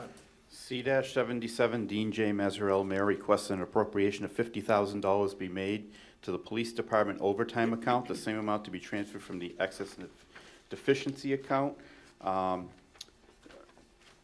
We have a letter here from Chief Malatis. Over the last 3 months, our overtime budget has been depleted from investigations, contractual obligations for time off, shift overtime, and training new supervisors. I would also like to forecast overtime for the end of the fiscal year. As a result, I would request $50,000 in additional overtime. The unanimous recommendation by Finance was to grant C-77. You've heard the unanimous recommendation of the Finance Committee to grant C-77. Is there any further discussion? Seeing none, all those in favor, please recognize usual manner. Anyone opposed? By a vote of 9-0, C-77 has been granted. Does the chairman have an order? Yes, Mr. President, order that the sum of $50,000 be made to the Police Department overtime account, the same amount to be transferred from the excess and deficiency account. Move for the adoption of the order. You've heard the request to adopt the order. Is there any further discussion? Seeing none, all those in favor of adopting the order, please indicate by saying yay. Yay. Anyone opposed? By a vote of 9-0, the order has been adopted. Moving on to C-88. 78. I'm sorry, 78. You're correct. C-78, Dean J. Mazzarella, Mayor, requests that an appropriation of $60,000 be made to the Fire Department expense account, the same amount to be transferred from the excess and deficiency account. We have a letter here from the chief that the Fire Department requests the sum. The money will be used to supplement the automotive, light, and medical line items. The department has experienced a high volume of major repairs to our fire apparatus this year, to include Ladder 2's engine rebuild, multiple suspension and brake repairs, coupled with a significant increase in automotive parts. The cost of electricity, gas, and National Grid's transmission charges have made it difficult to budget the light account properly. The medical account is affected by the increased supply prices, and and increased call volume. The city recoups the money through its ambulance billing with fiscal year 25 ambulance receipts showing a $100,000 plus increase to date. So there was a unanimous recommendation by the Finance Committee to grant C-78. You've heard the unanimous recommendation of the Finance Committee to grant C-78. Is there any further discussion? Seeing none, all those in favor of granting C-78, please recognize usual manner. Anyone opposed? By a vote of 9-0, C-78 has been granted. Does the chairman have an order? Yes, Mr. President, order that the sum of $60,000 be made to the fire department expense account, same amount to be transferred from the excess and deficiency account. Move for the adoption of the order. You've heard the request to adopt the order. Is there any additional discussion? Seeing none, all those in favor of adopting the order, please indicate by saying yea. Yea. Anyone opposed? The order is adopted by a vote of 9-0. Moving on to C-79. C-79, Dean J. Mazzarella, Mayor, requests that a total appropriation of $7,136,207 be made to the fiscal year 2026 sewer department budget, the same amount to be raised or / offset by fiscal year 2026 receipts as authorized by Massachusetts General Law, Chapter 44, Section 53E. Obviously, we had a public hearing on this item tonight. Nobody from the public spoke for or against. It would be, and the subcommittee did not take this up during our subcommittee meeting because we wanted to wait to hear from the public. It would be my recommendation that we grant C-79. We were told during the budget meetings that all of our increases are in place to support this funding, and it would be my recommendation that we grant C-79. I'll see check with members of my committee. Councilor Tossi? I agree. Councilor Pauline Cormier? I agree. You've heard the unanimous recommendation of the Finance Committee to grant C-79. Is there any additional discussion? Seeing none, all those in favor of granting C-79, please recognize usual manner. Anyone opposed? By a vote of 9-0, C-79 has been granted. Does the chairman have an order? Yes, Mr. President, order that the sum of $7,136,207 be made to the fiscal year 2026 sewer department budget, the same amount to be raised / offset by the fiscal year 2026 receipts as authorized by Massachusetts General Law, Chapter 44, Section 53E. Move for the adoption of the order. You've heard the request to adopt the order. Is there any additional discussion? Seeing none, all those in favor of adopting the order, please indicate by saying yea. Yea. Anyone opposed? By a vote of 9-0, the order is adopted. Moving on to C-80. C-80, Dean J. Mazzarella, Mayor, requests that a total appropriation of $6,919,906 be made to the fiscal year 2026 Water Department budget, the same amount to be raised / offset by the fiscal year 2026 revenues as authorized by Massachusetts General Law, Chapter 44, Section 53E. Once again, we had a public hearing on this tonight. Nobody from the public spoke for or against. This was part of our budget hearing. The revenue streams are in place, and it would be my recommendation that we grant C-80, and I'll ask that you check with members of my committee. Councilor Tossi? I agree. And Councilor Pauline Cormier? I agree. You've heard the unanimous recommendation of the Finance Committee to grant C-80. Is there any additional discussion? Seeing none, all those in favor of granting C-80, please recognize the usual manner. Anyone opposed? By a vote of 9-0, C-80 has been granted. Does the chairman have an order? Yes, Mr. President, order that the sum of $6,919,906 be made to the fiscal year 2026 Water Department budget, the same amount to be raised / offset by the fiscal year 2026 receipts as authorized by Massachusetts General Law, Chapter 44, Section 53E. Move for the adoption of the order. You've heard the request to adopt the order. Is there any additional discussion? Seeing none, all those in favor of adopting the order, please indicate by saying yea. Yea. Anyone opposed? By a vote of 9-0, the order is adopted. Moving on to C-81. C-81, Dean J. Mazzarella, Mayor, requests that the fiscal year 2026 budget, which totals $178,690,102, be adopted. $178,086,489 to be raised by the fiscal year 2026 revenues, $276,500 to be transferred from the Gallagher Building Special Revenue Fund, $67,113 to be transferred from the Cemetery Trust Fund, and $10,000 to be transferred from the Recreation revolving fund and $250,000 from overlay. This is regarding the attached fiscal year 2026 budget document. We did have a public hearing. No one from the public spoke for or against. It would be my recommendation that we grant C-81. You know, in my years down here, you know, this is a pretty lean budget, but it does meet the needs responsibly of, you know, the residents of Leominster. We are not cutting services, which is a good thing. We're actually on the school side adding about 12 positions, which I'm sure would be the envy of many other communities at this juncture. There's not a lot of excitement with the budget, other than the fact that we're gonna maintain our services and our staffing, and you know, I think get through the fiscal year. We'll obviously have some supplemental appropriations, as always, as things arise, that we can internally borrow from our stabilization fund and then pay back with free cash. So it would be my recommendation, Mr. President, that we grant C-61, and I'll ask you check with members of my committee, as we did not come up with a recommendation at our subcommittee meeting because we wanted to wait for the public hearing. 81, but What did I say? 61. Oh, sorry, That's all right. C-81. I did the same thing 5 minutes ago. Counselor Tossi? 178 million. I agree. Counselor Pauline Cormier? I agree. All right. You've heard the unanimous recommendation of the Finance Committee to grant C-81, fiscal year 26 budget. Any further discussion? Seeing none, all those in favor, please recognize usual manner. Anyone opposed? By a vote of 9-0, C-81 has been granted. Does the chairman have an order? Yes, Mr. President, ordered that the fiscal year 2026 budget, which totals $178,690,102, be adopted. $178,086,489 to be raised by the fiscal year 2026 revenues. $276,500 to be transferred from the Gallagher Building Special Revenue Fund. $67,113 to be transferred from the Cemetery Trust Fund. $10,000 to be transferred from the Recreation Revolving Fund, and $250,000 from overlay. This is regarding the fiscal year 2026 budget. Move for the adoption of the order. You've heard the request to adopt the order. Is there any additional discussion? Seeing none, all those in favor of adopting the order, please indicate by saying yea. Yea. Anyone opposed? The order is adopted by a vote of 9-0. I was going to ask something editorially about the Cemetery Trust Fund, but I won't. No, I'm good, thank you. Moving on to C-83.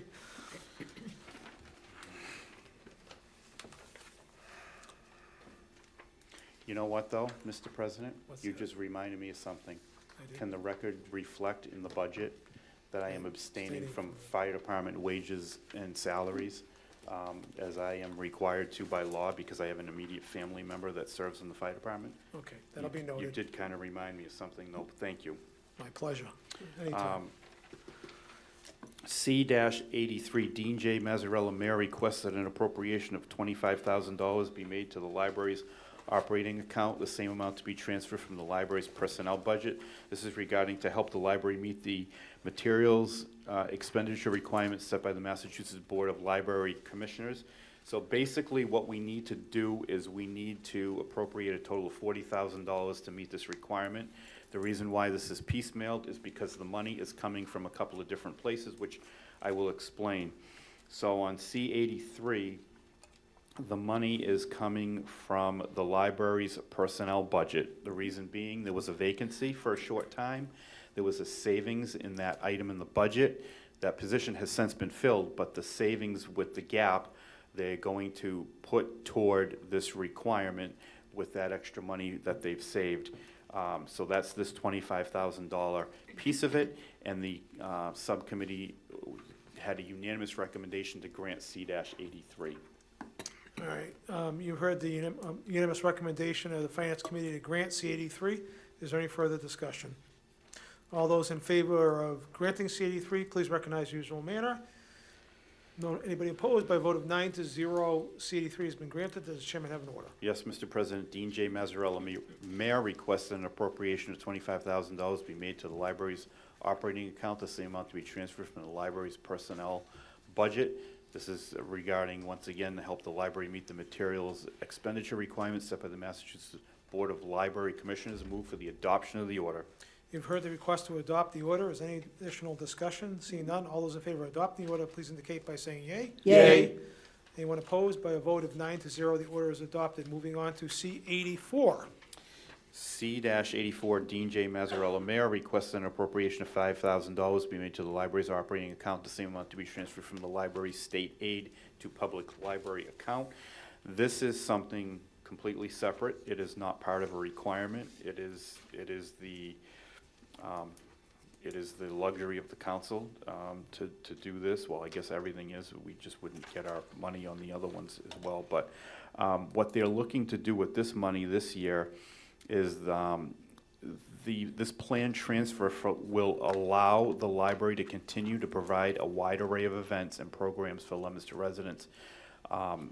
Things, we see all the advertisements. There's so many things going on at the library now, from magicians to concerts on Sunday, and I think it's very well received, and it's really not a ton of money, but brings a lot of enjoyment to a lot of people that just don't want to travel outside of town or don't have the means to.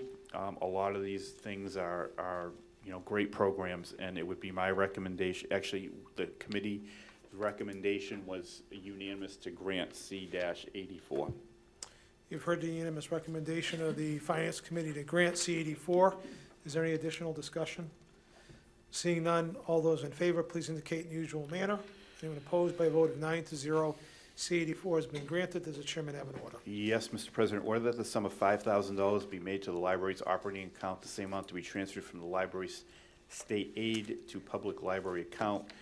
This is to provide that wide array of events and programs for Leominster residents. Move for the adoption of the order. You've heard the request to adopt the order. Is there any additional discussion? Seeing none, all those in favor of adopting the order, please indicate by saying yea. Yay. Anyone opposed? The order is adopted by a vote of 9-0. Moving on to C-85. C-85, Dean J. Mazzarella, Mayor, requests an appropriation of $15,000 be made to the library's operating account, the same amount to be transferred from the library's state aid to public libraries. This is to help the library meet the materials expenditure requirement set by the Massachusetts Board of Library Commissioners. This is the other $15,000. The difference is that it's coming out of a different account. So it would be my recommendation, once again, the subcommittee, the unanimous recommendation was to grant C-85. It might be useful for the public to realize, and Councilor Shalfo-Zephyr can chime in on this too, because she's a trustee, that we have for many years accumulated monies in our state aid reimbursement. And I think we have north of $500,000 in that account, which is an enviable place to be for a public library. So anyway, that might be helpful for the public to know that. You've heard the unanimous recommendation of the Finance Committee on C-85. Is there any additional discussion? Seeing none, all those in favor, please indicate in the usual manner. By a vote of 9-0, C-85 has been adopted. Does the chairman have an order? Yes, Mr. President, move for the adoption, request that $15,000 be made to the library's operating account, the same amount to be transferred from the library's state aid to public libraries account.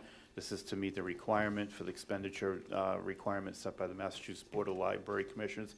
Move for the adoption of the order. You've heard the request to adopt the order. Is there any additional discussion? Seeing none, all those in favor of adopting the order, please indicate by saying yea. Yay. Yay. Anyone opposed? The order is adopted by a vote of 9-0. Moving on to 49-25. 49-25, Gregory C. Chapdelaine, purchasing agent, and Jennifer Reddington, comptroller, request to allow the purchasing agent to award a contract for a 6-year period for an energy consulting firm, provide advisory services to the city for negotiating of energy contracts, advisory services on what energy savings the city should undertake, and all other issues dealing with energy supply services in the private market. We do have a letter signed by both Greg Chapdelaine and Jen Reddington. I can read it into the record that they're looking to enter into the 6-year period, as we've already discussed. And it goes on to say that the city has employed 2 different energy consulting firms via bidding over the last 8 years. We are confident enough with how this industry works and who the players are, that we can now successfully lock in a firm for a longer-term contract, which will, one, hopefully receive better pricing, and two, stabilize and strengthen the city's presence in the energy market by having the same advisory firm working on behalf for a longer period of time. The existing contract will expire on September 30th, 2025. The petition is being submitted now due to the complexity of this type of bid, which will require some lead time to prepare and subsequently get a contract in place. This petition must be voted upon now as the as the purchasing department is preparing to issue the new bid.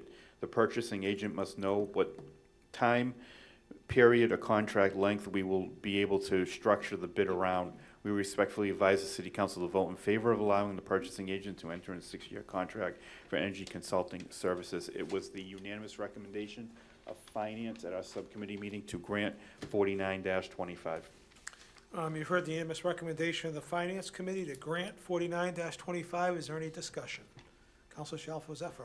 No, I just wanted to give a shout out to the purchasing agent because the questions that I had were all answered in his letter. You know, have they worked with consultants before? How many consultants have they had? So this was really, you know, as I was going through my mind in terms of the questions, they were all right in his letter. So, Excellent. yeah, everybody should take that as a model. Very good. Anything else? All right, all those in favor of 49-25, please recognize the usual manner. By a vote of 9-0, 49-25 has been granted. Thank you, Mr. Chairman. Moving on to Ways and Means and Appointments. Is the chairwoman ready to report? Thank you, Mr. President. C-73, Dean J. Mazzarella, Mayor, requests the appointment of the following Cultural Commission, term to expire April 15th, 2028. Afia Obeng, and I apologize for the pronunciation, of Leominster. This is a matter, Mr. President, we had originally tried to get it in for an interview this evening. I'm going to request that we reschedule the interview to June 9th at 6 p.m. All right, so I think it's already actually scheduled that, so it's a further time recommendation, right? Further time, yes, thank you. Councilor Arndinger? I agree. Councilor Cormier? I also agree. All right, you heard the unanimous I'm sorry. Yeah, I have a resume from Afia Frempog, Yeah, but on the appointments, it says Obeng, two different The names. names are different. she'll have to explain that on the 9th of June. Okay. So, I don't know if it's the same person. I don't know. That's a question. That's a good question, Counselor. That could be the first question out of the gate Yes. on the 9th. Firing away All there. right, so the recommendation is further time. Is there any discussion beyond that very insightful notation? All right, all those in favor of further time, please recognize the usual manner. All right, so that C-73 has been given right further time. How are we doing, Mr. LeBlanc? We have one name, C-82. Thank you, Mr. President. C-82, Dean J. Mazzarella, Mayor, requests the appointment of the following Cemetery Commission, term to expire April 15th of 2028. Brian LeBlanc of Morningside Street in Leominster. Same situation, Mr. President, I'm requesting further time, and the interview be scheduled for June 9th at 6:15. All right, Counselor Arndinger? I agree. Counselor Cormier? I also agree. Here's the unanimous recommendation of Ways and Means to give C-82 further time. Any discussion? All those in favor, please recognize usual manner. All right, C-82 has been given further time. Moving on to Legal Affairs. Is the chairwoman ready to report? I am, Mr. President. Legal Affairs, 35-25, Kenneth Delgado, 8 Highland Street, Lancaster, Mass. Request to amend the current lot width under zoning district RB for 2-family dwellings. The amendment would consist of changing the minimum required width from 80 feet to 50 feet for 2-family dwellings. The current frontage requirement for 2-family dwellings in RB is 50 feet, and 80 feet lot width requirement would create pork chop lots, which the city does not favor. Lot configuration would be rectangular and consistent if both frontage and lot width were equal. And this is regarding 1420, 1426, 1428, 1432, Central Street in Leominster. We had a public hearing again earlier this evening. We closed the public hearing. We heard from Mr. Delgado and his, Mr. Franciosi, who was his construction person, and my conclusion, although what they're proposing fits perfectly well for that particular site, I think the questions raised and the concern raised by the acting planning director, would give me hesitation to approve this. So my recommendation would be to give this leave to withdraw. And as we discussed during the public hearing, the petitioner does have the option to take these specific lots to the Zoning Board of Appeals, and he could get a variance for these particular lots. So with that, I would appreciate leave to withdraw without prejudice, and if you would consult with my committee. Very well, Counselor Tossi I agree. and Counselor Cormier. I agree. You've heard the unanimous recommendation of the Legal Affairs Committee to give 35-25 leave to withdraw without prejudice. Is there any further discussion? Yes. Counselor Cormier? Thank you. I agree with the recommendation of the committee. There's no question about it. This particular site seems like there is no problem at all. And I am glad that they have a vehicle, to go through the ZBA. And I'm sure that, they'll prove their case just fine and be successful. But I just think it kind of sounds like a no-brainer to, maybe change some of the language for these pork chop lots. But I think it's prudent for the city council to understand. Give me an example across the city of roughly how many there are, and show me an example of a dozen of them, so that I can get a better visual, because, you think you're doing something innocent by helping people to, a little bit more density and just things that make sense, common sense. But there could be situations that aren't popping up into mind when you're looking at this particular map, which fits what they want to do. And there's other things that aren't popping into mind that you're going to realize down the road you've created havoc for someone who owns a piece of property. And so I certainly like the direction we're going in, but I'd love to see if this is something we can, with a separate petition and a little bit more actual data, move forward to create scenarios that maybe do work for the majority of people, which I don't know, because we haven't been given that. So I'll go along with the recommendation. Thank you very much, Mr. Counselor President. Robbins? I just want to quickly echo some of the comments made by the Ward 3 councilor and made earlier.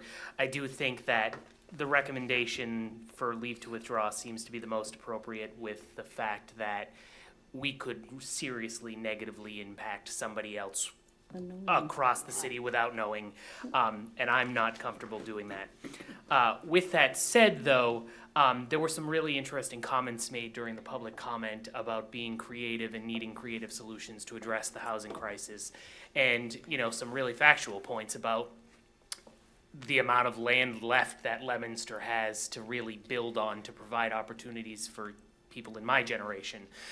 So I really do hope that, we can get some more information from the planning director on what an impact this would have on, other RB districts across the city, and really see if this might be a solution that does help with some of the housing problems that we're seeing in Leominster. So thank you, Mr. President. I just want to add a couple things. Actually, the analysis of this is a little bit more complicated than it seems, because, Mr. Xaris made the point that it's not the ordinance that was proposed isn't changing density. So, you could have lot configurations that are different than the ones that were part of this petition. It may not negatively affect those parcels, even though they could take advantage of lot width or the reduced lot width. So that's one analysis that has to happen, and I agree with the recommendation of the committee. Need a little bit more information on this first. I don't necessarily agree that it's a slam dunk with the Zoning Board of Appeals, because the standard for a variance is a lot more difficult than a special permit. There are 4 statutory criteria that have to be met, and it's can be kind of an uphill battle. But I'll go along with the leave to withdraw. And the other thing I just want to point out is the middle ground here might be to entertain a petition like this that changes lot width with a special permit from the planning board. Now you've got a safeguard that if there's some other place in the city where it doesn't work as well as it works here, that at least you get a bite before the planning board, where you have to satisfy the planning board that a special permit is due or would be appropriate. So we'll see what happens with it. Council Noseworthy?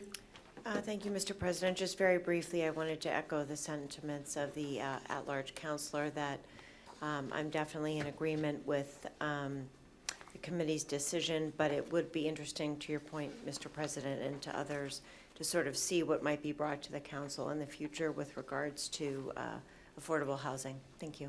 All right. Anybody else? Okay, Council Frida.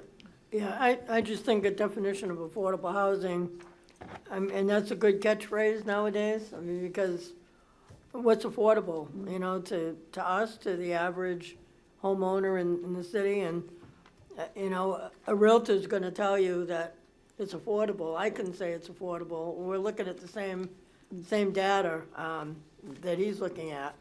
So I think there's, we can't take a chance on affecting RB zoning in other areas of the city. I think that's a given. We ran across this once before, and we could have really endangered some areas, and, you know, we voted against it. So I think the leave to withdraw is a smart move and gives him opportunities to pursue it other ways. And it also protects the integrity of the zoning. Councilor Shalfo Zephyr? Yep, just quickly. I already did email the city clerk and ask her to follow up with the planning director to ask about, you know, how many lots are in our bay that are vacant that could potentially, you know, be impacted by this change in zoning, even though we're not changing it. So we will get that information. I'll certainly make sure that it's shared with everybody here. Second thing is, in terms of affordable housing, I mean, one of the things that people can do by right these days is add an ADU, accessory dwelling unit. So that is something I was going to mention earlier. It wasn't really relevant to Mr. Delgado's proposal, but that again is something that people can do by right now, is add an ADU. So I just want to keep that out there so that people can think of that as an option. And I do think, you know, a planning board, you know, that particular lot configuration with the special permit from the planning board is a good idea. So he's got two options. You know, he's got two ways to get it done. And I think in that place, it's a perfect location, perfect setup to do that. But I think we're doing the right thing here. Councilor Hardinger? Just as a comment that, you know, he's actually increasing the density by 33% with making this change. And that could be, you know, beneficial to him financially, which he hasn't talked about. But we don't know about other lots. Maybe another lot could be, instead of going from 3 houses, go to 6 houses. So No, the Residence B density isn't changing. Yeah. It's not changing by his ordinance. And But it's zone Residence B, and because of the way he wants to subdivide the land, he can't get enough units, he can't get 6 units on that parcel of land. No, I realize that. But the number of units you can build per acre in RB is not gonna change, one way or the other. But may I? Yeah.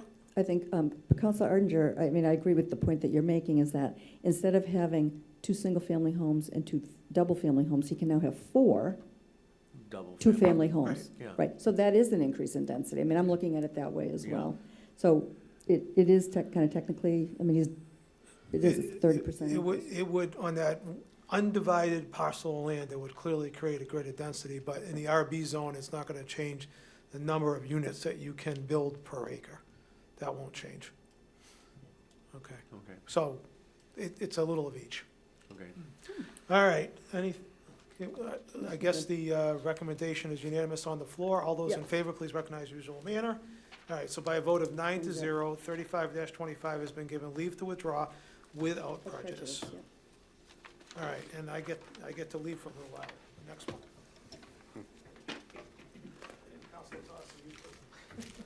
Kicked out, booted out. Get going. This is C-50, and I'll turn this over to the chairwoman of the Special Legal Affairs Committee, Councilor Frida. C-50, Dean Mazzarella, Mayor. Request that the City Council hold a hearing on Middlesex Integrated Medicine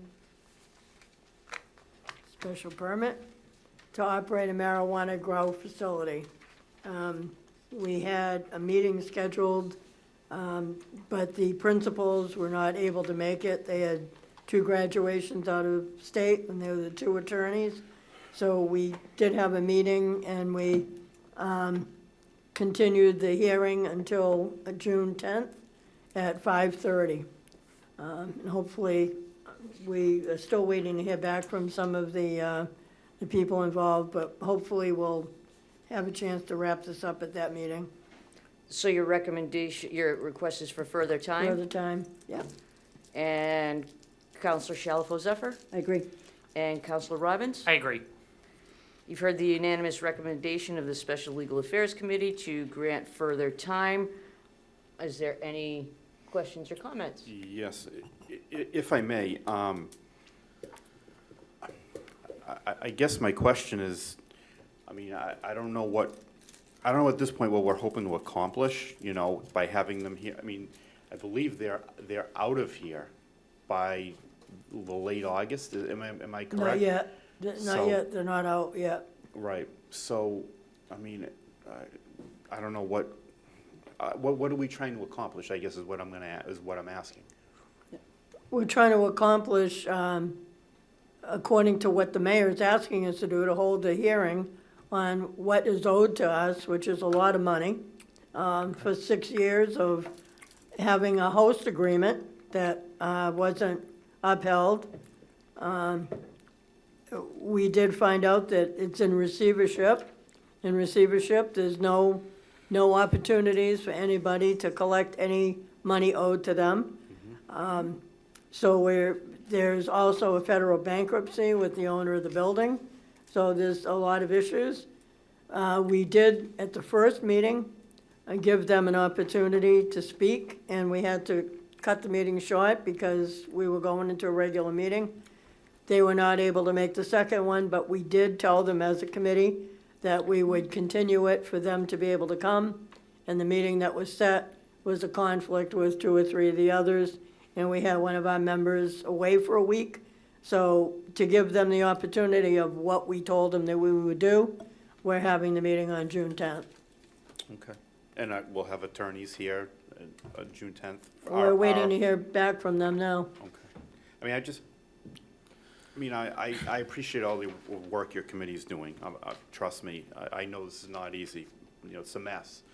But I just, you know, my thought is we're spending, you know, how many hundreds of dollars an hour, our attorneys coming out here.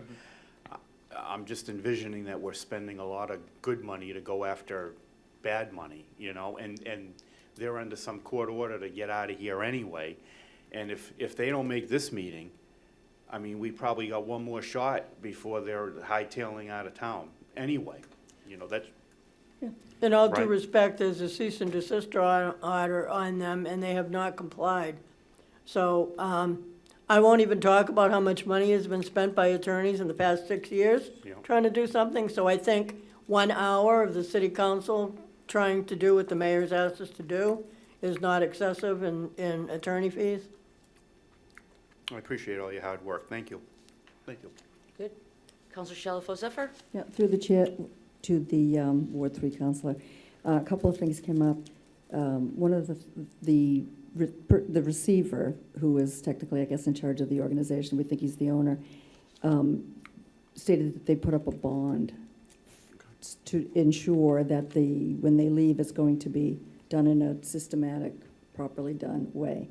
So that's one thing that we're trying to confirm, that in fact has been posted and that it's legit.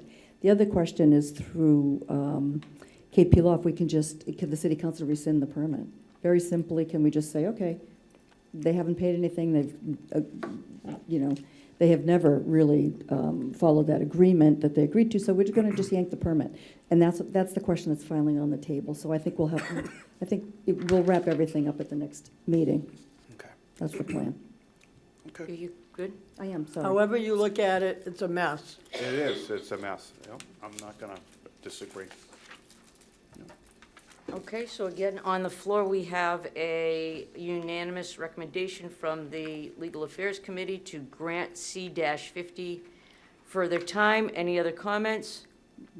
Seeing none, all those in favor, please recognize in the usual manner. By a vote of 7-0, C-50 is given further time. And we will wait for Mr. President to return and Counselor Tossi. You guys went to the Columbia. Not enough time. Well, just about. Moving on to 41-25, is the chairwoman ready to report? Yes, I am. 4125, Lisa Nugent of 45 Beth Avenue in Leominster requests that the city council prohibit all horse and dog racing and any associated betting or wagering anywhere within Leominster by the following. I'm not going to read all of the details. I think we read it. I read it during the earlier public hearing on this petition. Does anybody object to that? No objection. Okay, all right. So, as you know, the hearing is continued. The public hearing is continued to June 23rd. We need to schedule a time. We need to vote on a time. Yeah, the competing petition, if you will, is scheduled for a public hearing the same evening at 6:30. So I don't know if you have a predilection as to which you want to hear first. I mean, I suppose you really can't hear them both at the same time. No, I'd say schedule this one at 6. Okay. 6 p.m., please. All right. I And don't I'd think ask we you we to have. check with my committee, though. I will. Do we have anything that conflicts? I think that's the only thing that's on 6:23, right? All right. So, Councilor Tossi, you okay with the 6:30 hearing time? Yes. I'm sorry, 6 o'clock hearing time. 6 o'clock, yeah. And Councilor Pauline Cormier. I agree. All right, so the recommendation by Legal Affairs is to continue the public hearing's already continued, but Yep. To 6:23 at 6 PM on 4125, And give further time. and further time. Yep. Councilor Frida? Through the chair, are you planning on a subcommittee meeting at all? I absolutely am planning on a subcommittee, and the city clerk last week went out to both petitioners and has heard back from one petitioner who has already, been scheduled, and we're waiting to hear back from the fairgrounds, and we haven't heard back yet. Okay. When you have that subcommittee meeting, we got a message from Jim Whitney regarding 2 individuals that have been working with him, Bob Durand and Marty Suberg, Right, that are working on an environmental piece. right. Could you entertain having them come into the subcommittee meeting? Both petitioners will have the opportunity to give a brief introductory presentation. I mean, that's, so he can bring whoever he likes. The only reason, I know both of those gentlemen, and one was the commissioner of DEP, and I think they might have a lot of answers to some of the questions we might have. Well, they were both on the mayor's show last week. I mean, I tuned in to see. Well, I didn't watch a show. I was talking about us being able to ask them questions. Absolutely. No. Those, both gentlemen I think that you're referring to were part of the presentation on the mayor's show last Yeah, week. Is that they're correct? consultants and lobbyists. That's right, consultants and lobbyists. So they were there during that presentation, so I would imagine for a subcommittee meeting where they can make a presentation that he would bring them. So it's up to him. I'm not going to tell him who to bring, but certainly he is welcome to bring whoever he needs for a presentation to the council. Because that's the opportunity really to ask questions, for us to ask questions, and for him to get the details out that he wants to get out before the public hearing. Okay. All right. So you heard unanimous recommendation for public hearing on 41-25 at 6 o'clock. All in favor? Please recognize your usual manner. Yep. Okay, that may be done. Moving on to 47-25, I think the recommendation here is going to be further time. You know what, I have Mr. President? Yeah. In looking at the last agenda and this agenda, Yes. 4725 on our last agenda was described in a very simple way, and then this one is very detailed and has bullet number 1 and bullet number 2. I'm not sure what the change is all about, because 4725, I'll read it. Yeah. Says on, and this is the prior meeting, this is our last meeting of May 12th. 4725, Brian R. Falk, attorney, on behalf of Crossroads Office Park LLC, request to adopt the proposed Fairgrounds Overlay District zoning amendments regarding 670, 690, and 694 Mechanic Street, Leominster, Mass. See language attached. And then on this agenda, 4725, Brian R. Falk, attorney, on behalf of Crossroads Office Park LLC, request to adopt the proposed Fairgrounds Overlay District zoning amendments. 1, to amend the City of Leominster zoning map to include the Fairgrounds Overlay District, FGO, consisting of the following parcels: 670 Mechanic Street, 690 Mechanic Street, and it also references the map number and the page number. 694 Mechanic Street, the city landfill property off Mechanic Street, Leominster, Mass. And then number 2, and to further amend the City of Leominster zoning ordinance by adding a new section, 22-34, Fairgrounds Overlay District, allowing the following uses by right: horse racing, sports bar, recreation outdoor, recreation indoor, business and professional office, and apartment/multifamily dwelling. And the following uses by special permit: uses otherwise allowed in the FGO district that involve outdoor amplified sound and permanent exterior lighting, excluding horse racing and sports bar uses. The amendment also seeks to implement dimensional regulations and off-street parking and loading requirements. See language attached. So I guess my question is maybe through the chair to the city clerk to ask, how did the language on tonight's agenda end up being so different from what was on initially when the petition was filed? I believe it went to, the legal opinion went to the assistant city clerk, but I'm not positive. A legal opinion about how the petition should That's appear? where this piece, number 2, came from. Well, I guess I'm confused. So, But I cannot be honest and tell you that that's the case. Okay. Do you want to see my prior agenda? yeah, no, I have no You got doubt. it? Huh? I have no doubt you're reading it correctly. You can just show it to me. Yeah.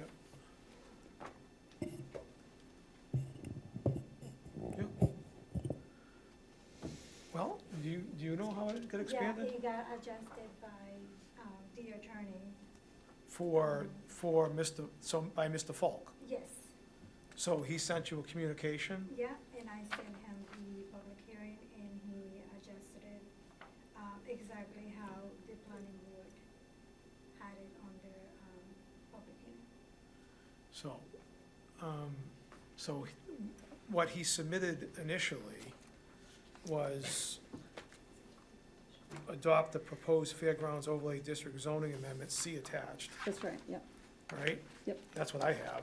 That's right. And that's what I attached to have. that is a letter from Mr. Zakelli. Yep. Which talks about the parcels involved. Yep. So with respect to number 1, I don't think that changes a whole lot, other than the fact that, well, no, the map numbers are on Mr. Zakelli's letter too. Yep. Then there's another letter from the attorney, Mr. Falk at Merrick, that again talks about the lot numbers. And then there's an actual Fairgrounds Overlay District zoning amendment, which is very detailed.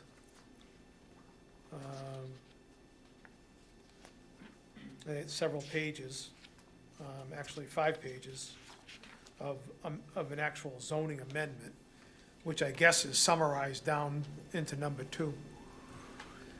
So, I mean, Well, I didn't get any of that correspondence. this is, I had no communication with Mr. Falk. No. Yeah. No, I I'm just know. saying, I had this from day one. That's what I have. Right, What this you have. packet. Exactly. Right, so what looks like happened is Mr. Falk contacted the assistant city clerk and took his 5 pages of zoning and distilled it to number 2, which Well, I'd like to have a copy of Mr. Falk's email correspondence with the Yeah. assistant city clerk. Could you- And then could- also could we'll you- have to go through and make sure that this does summarize it.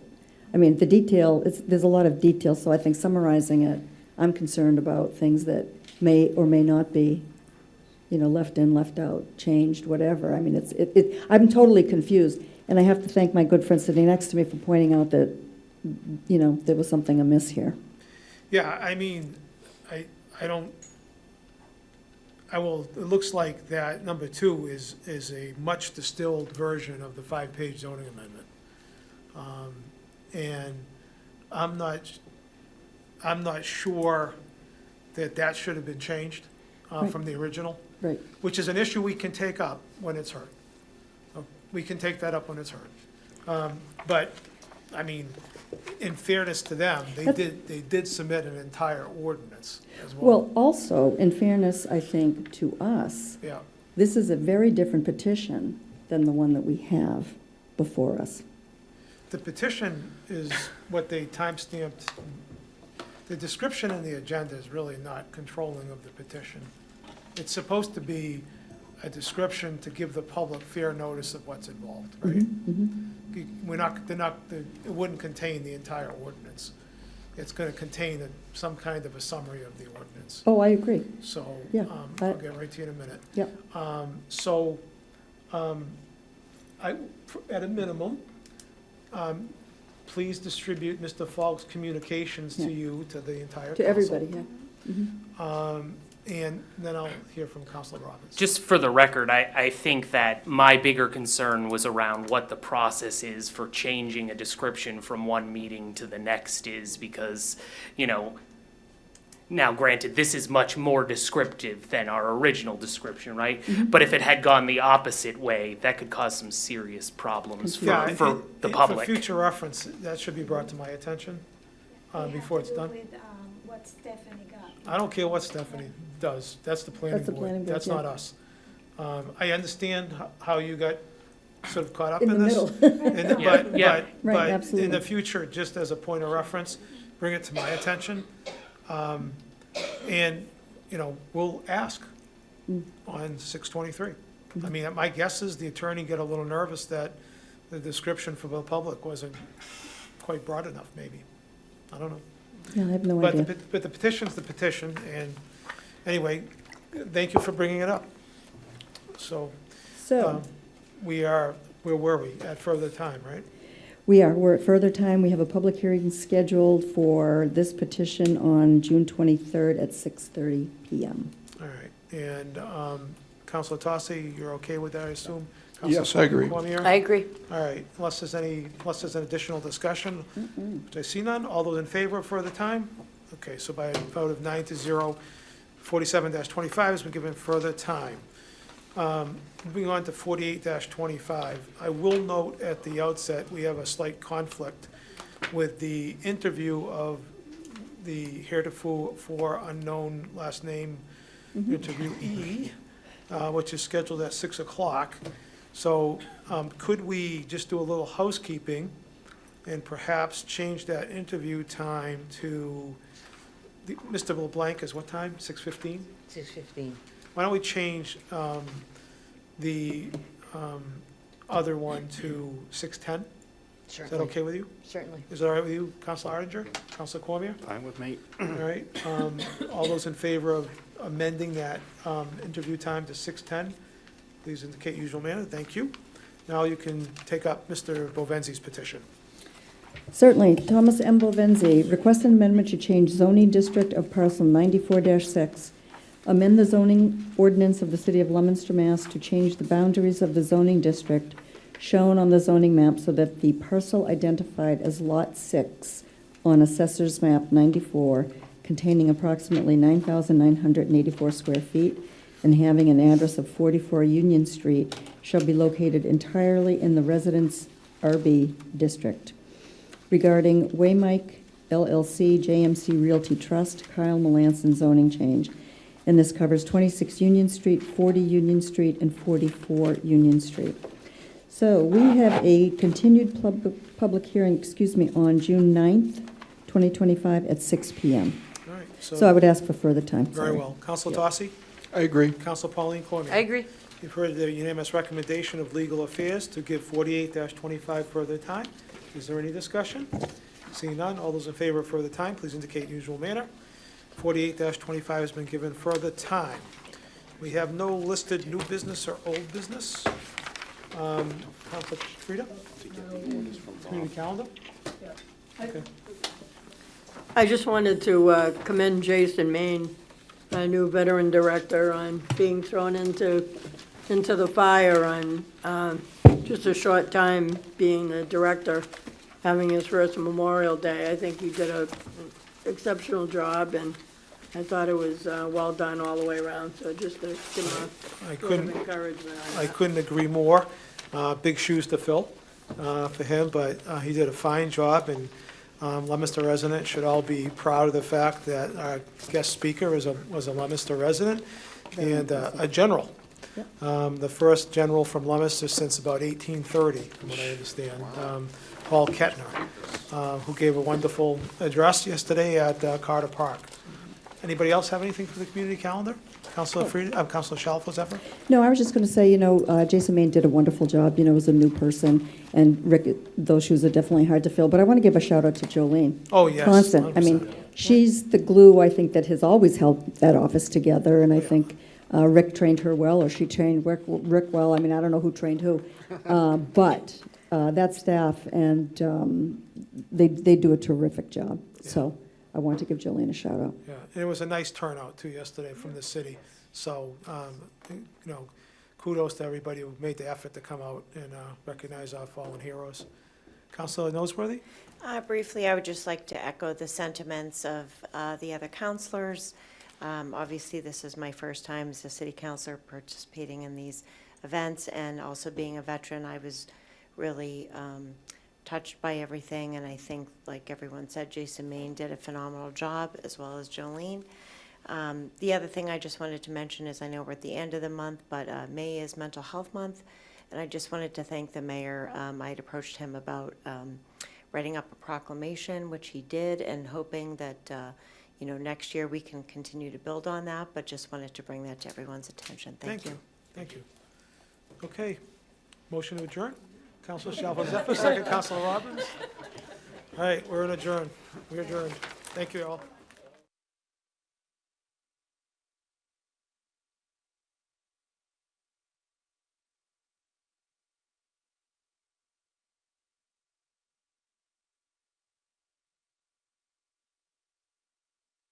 City Council meeting is funded in part by DeCarolis Insurance Agency at www.decarolisinsuranceagency.com and by Avidia Bank at www.avidiabank.com.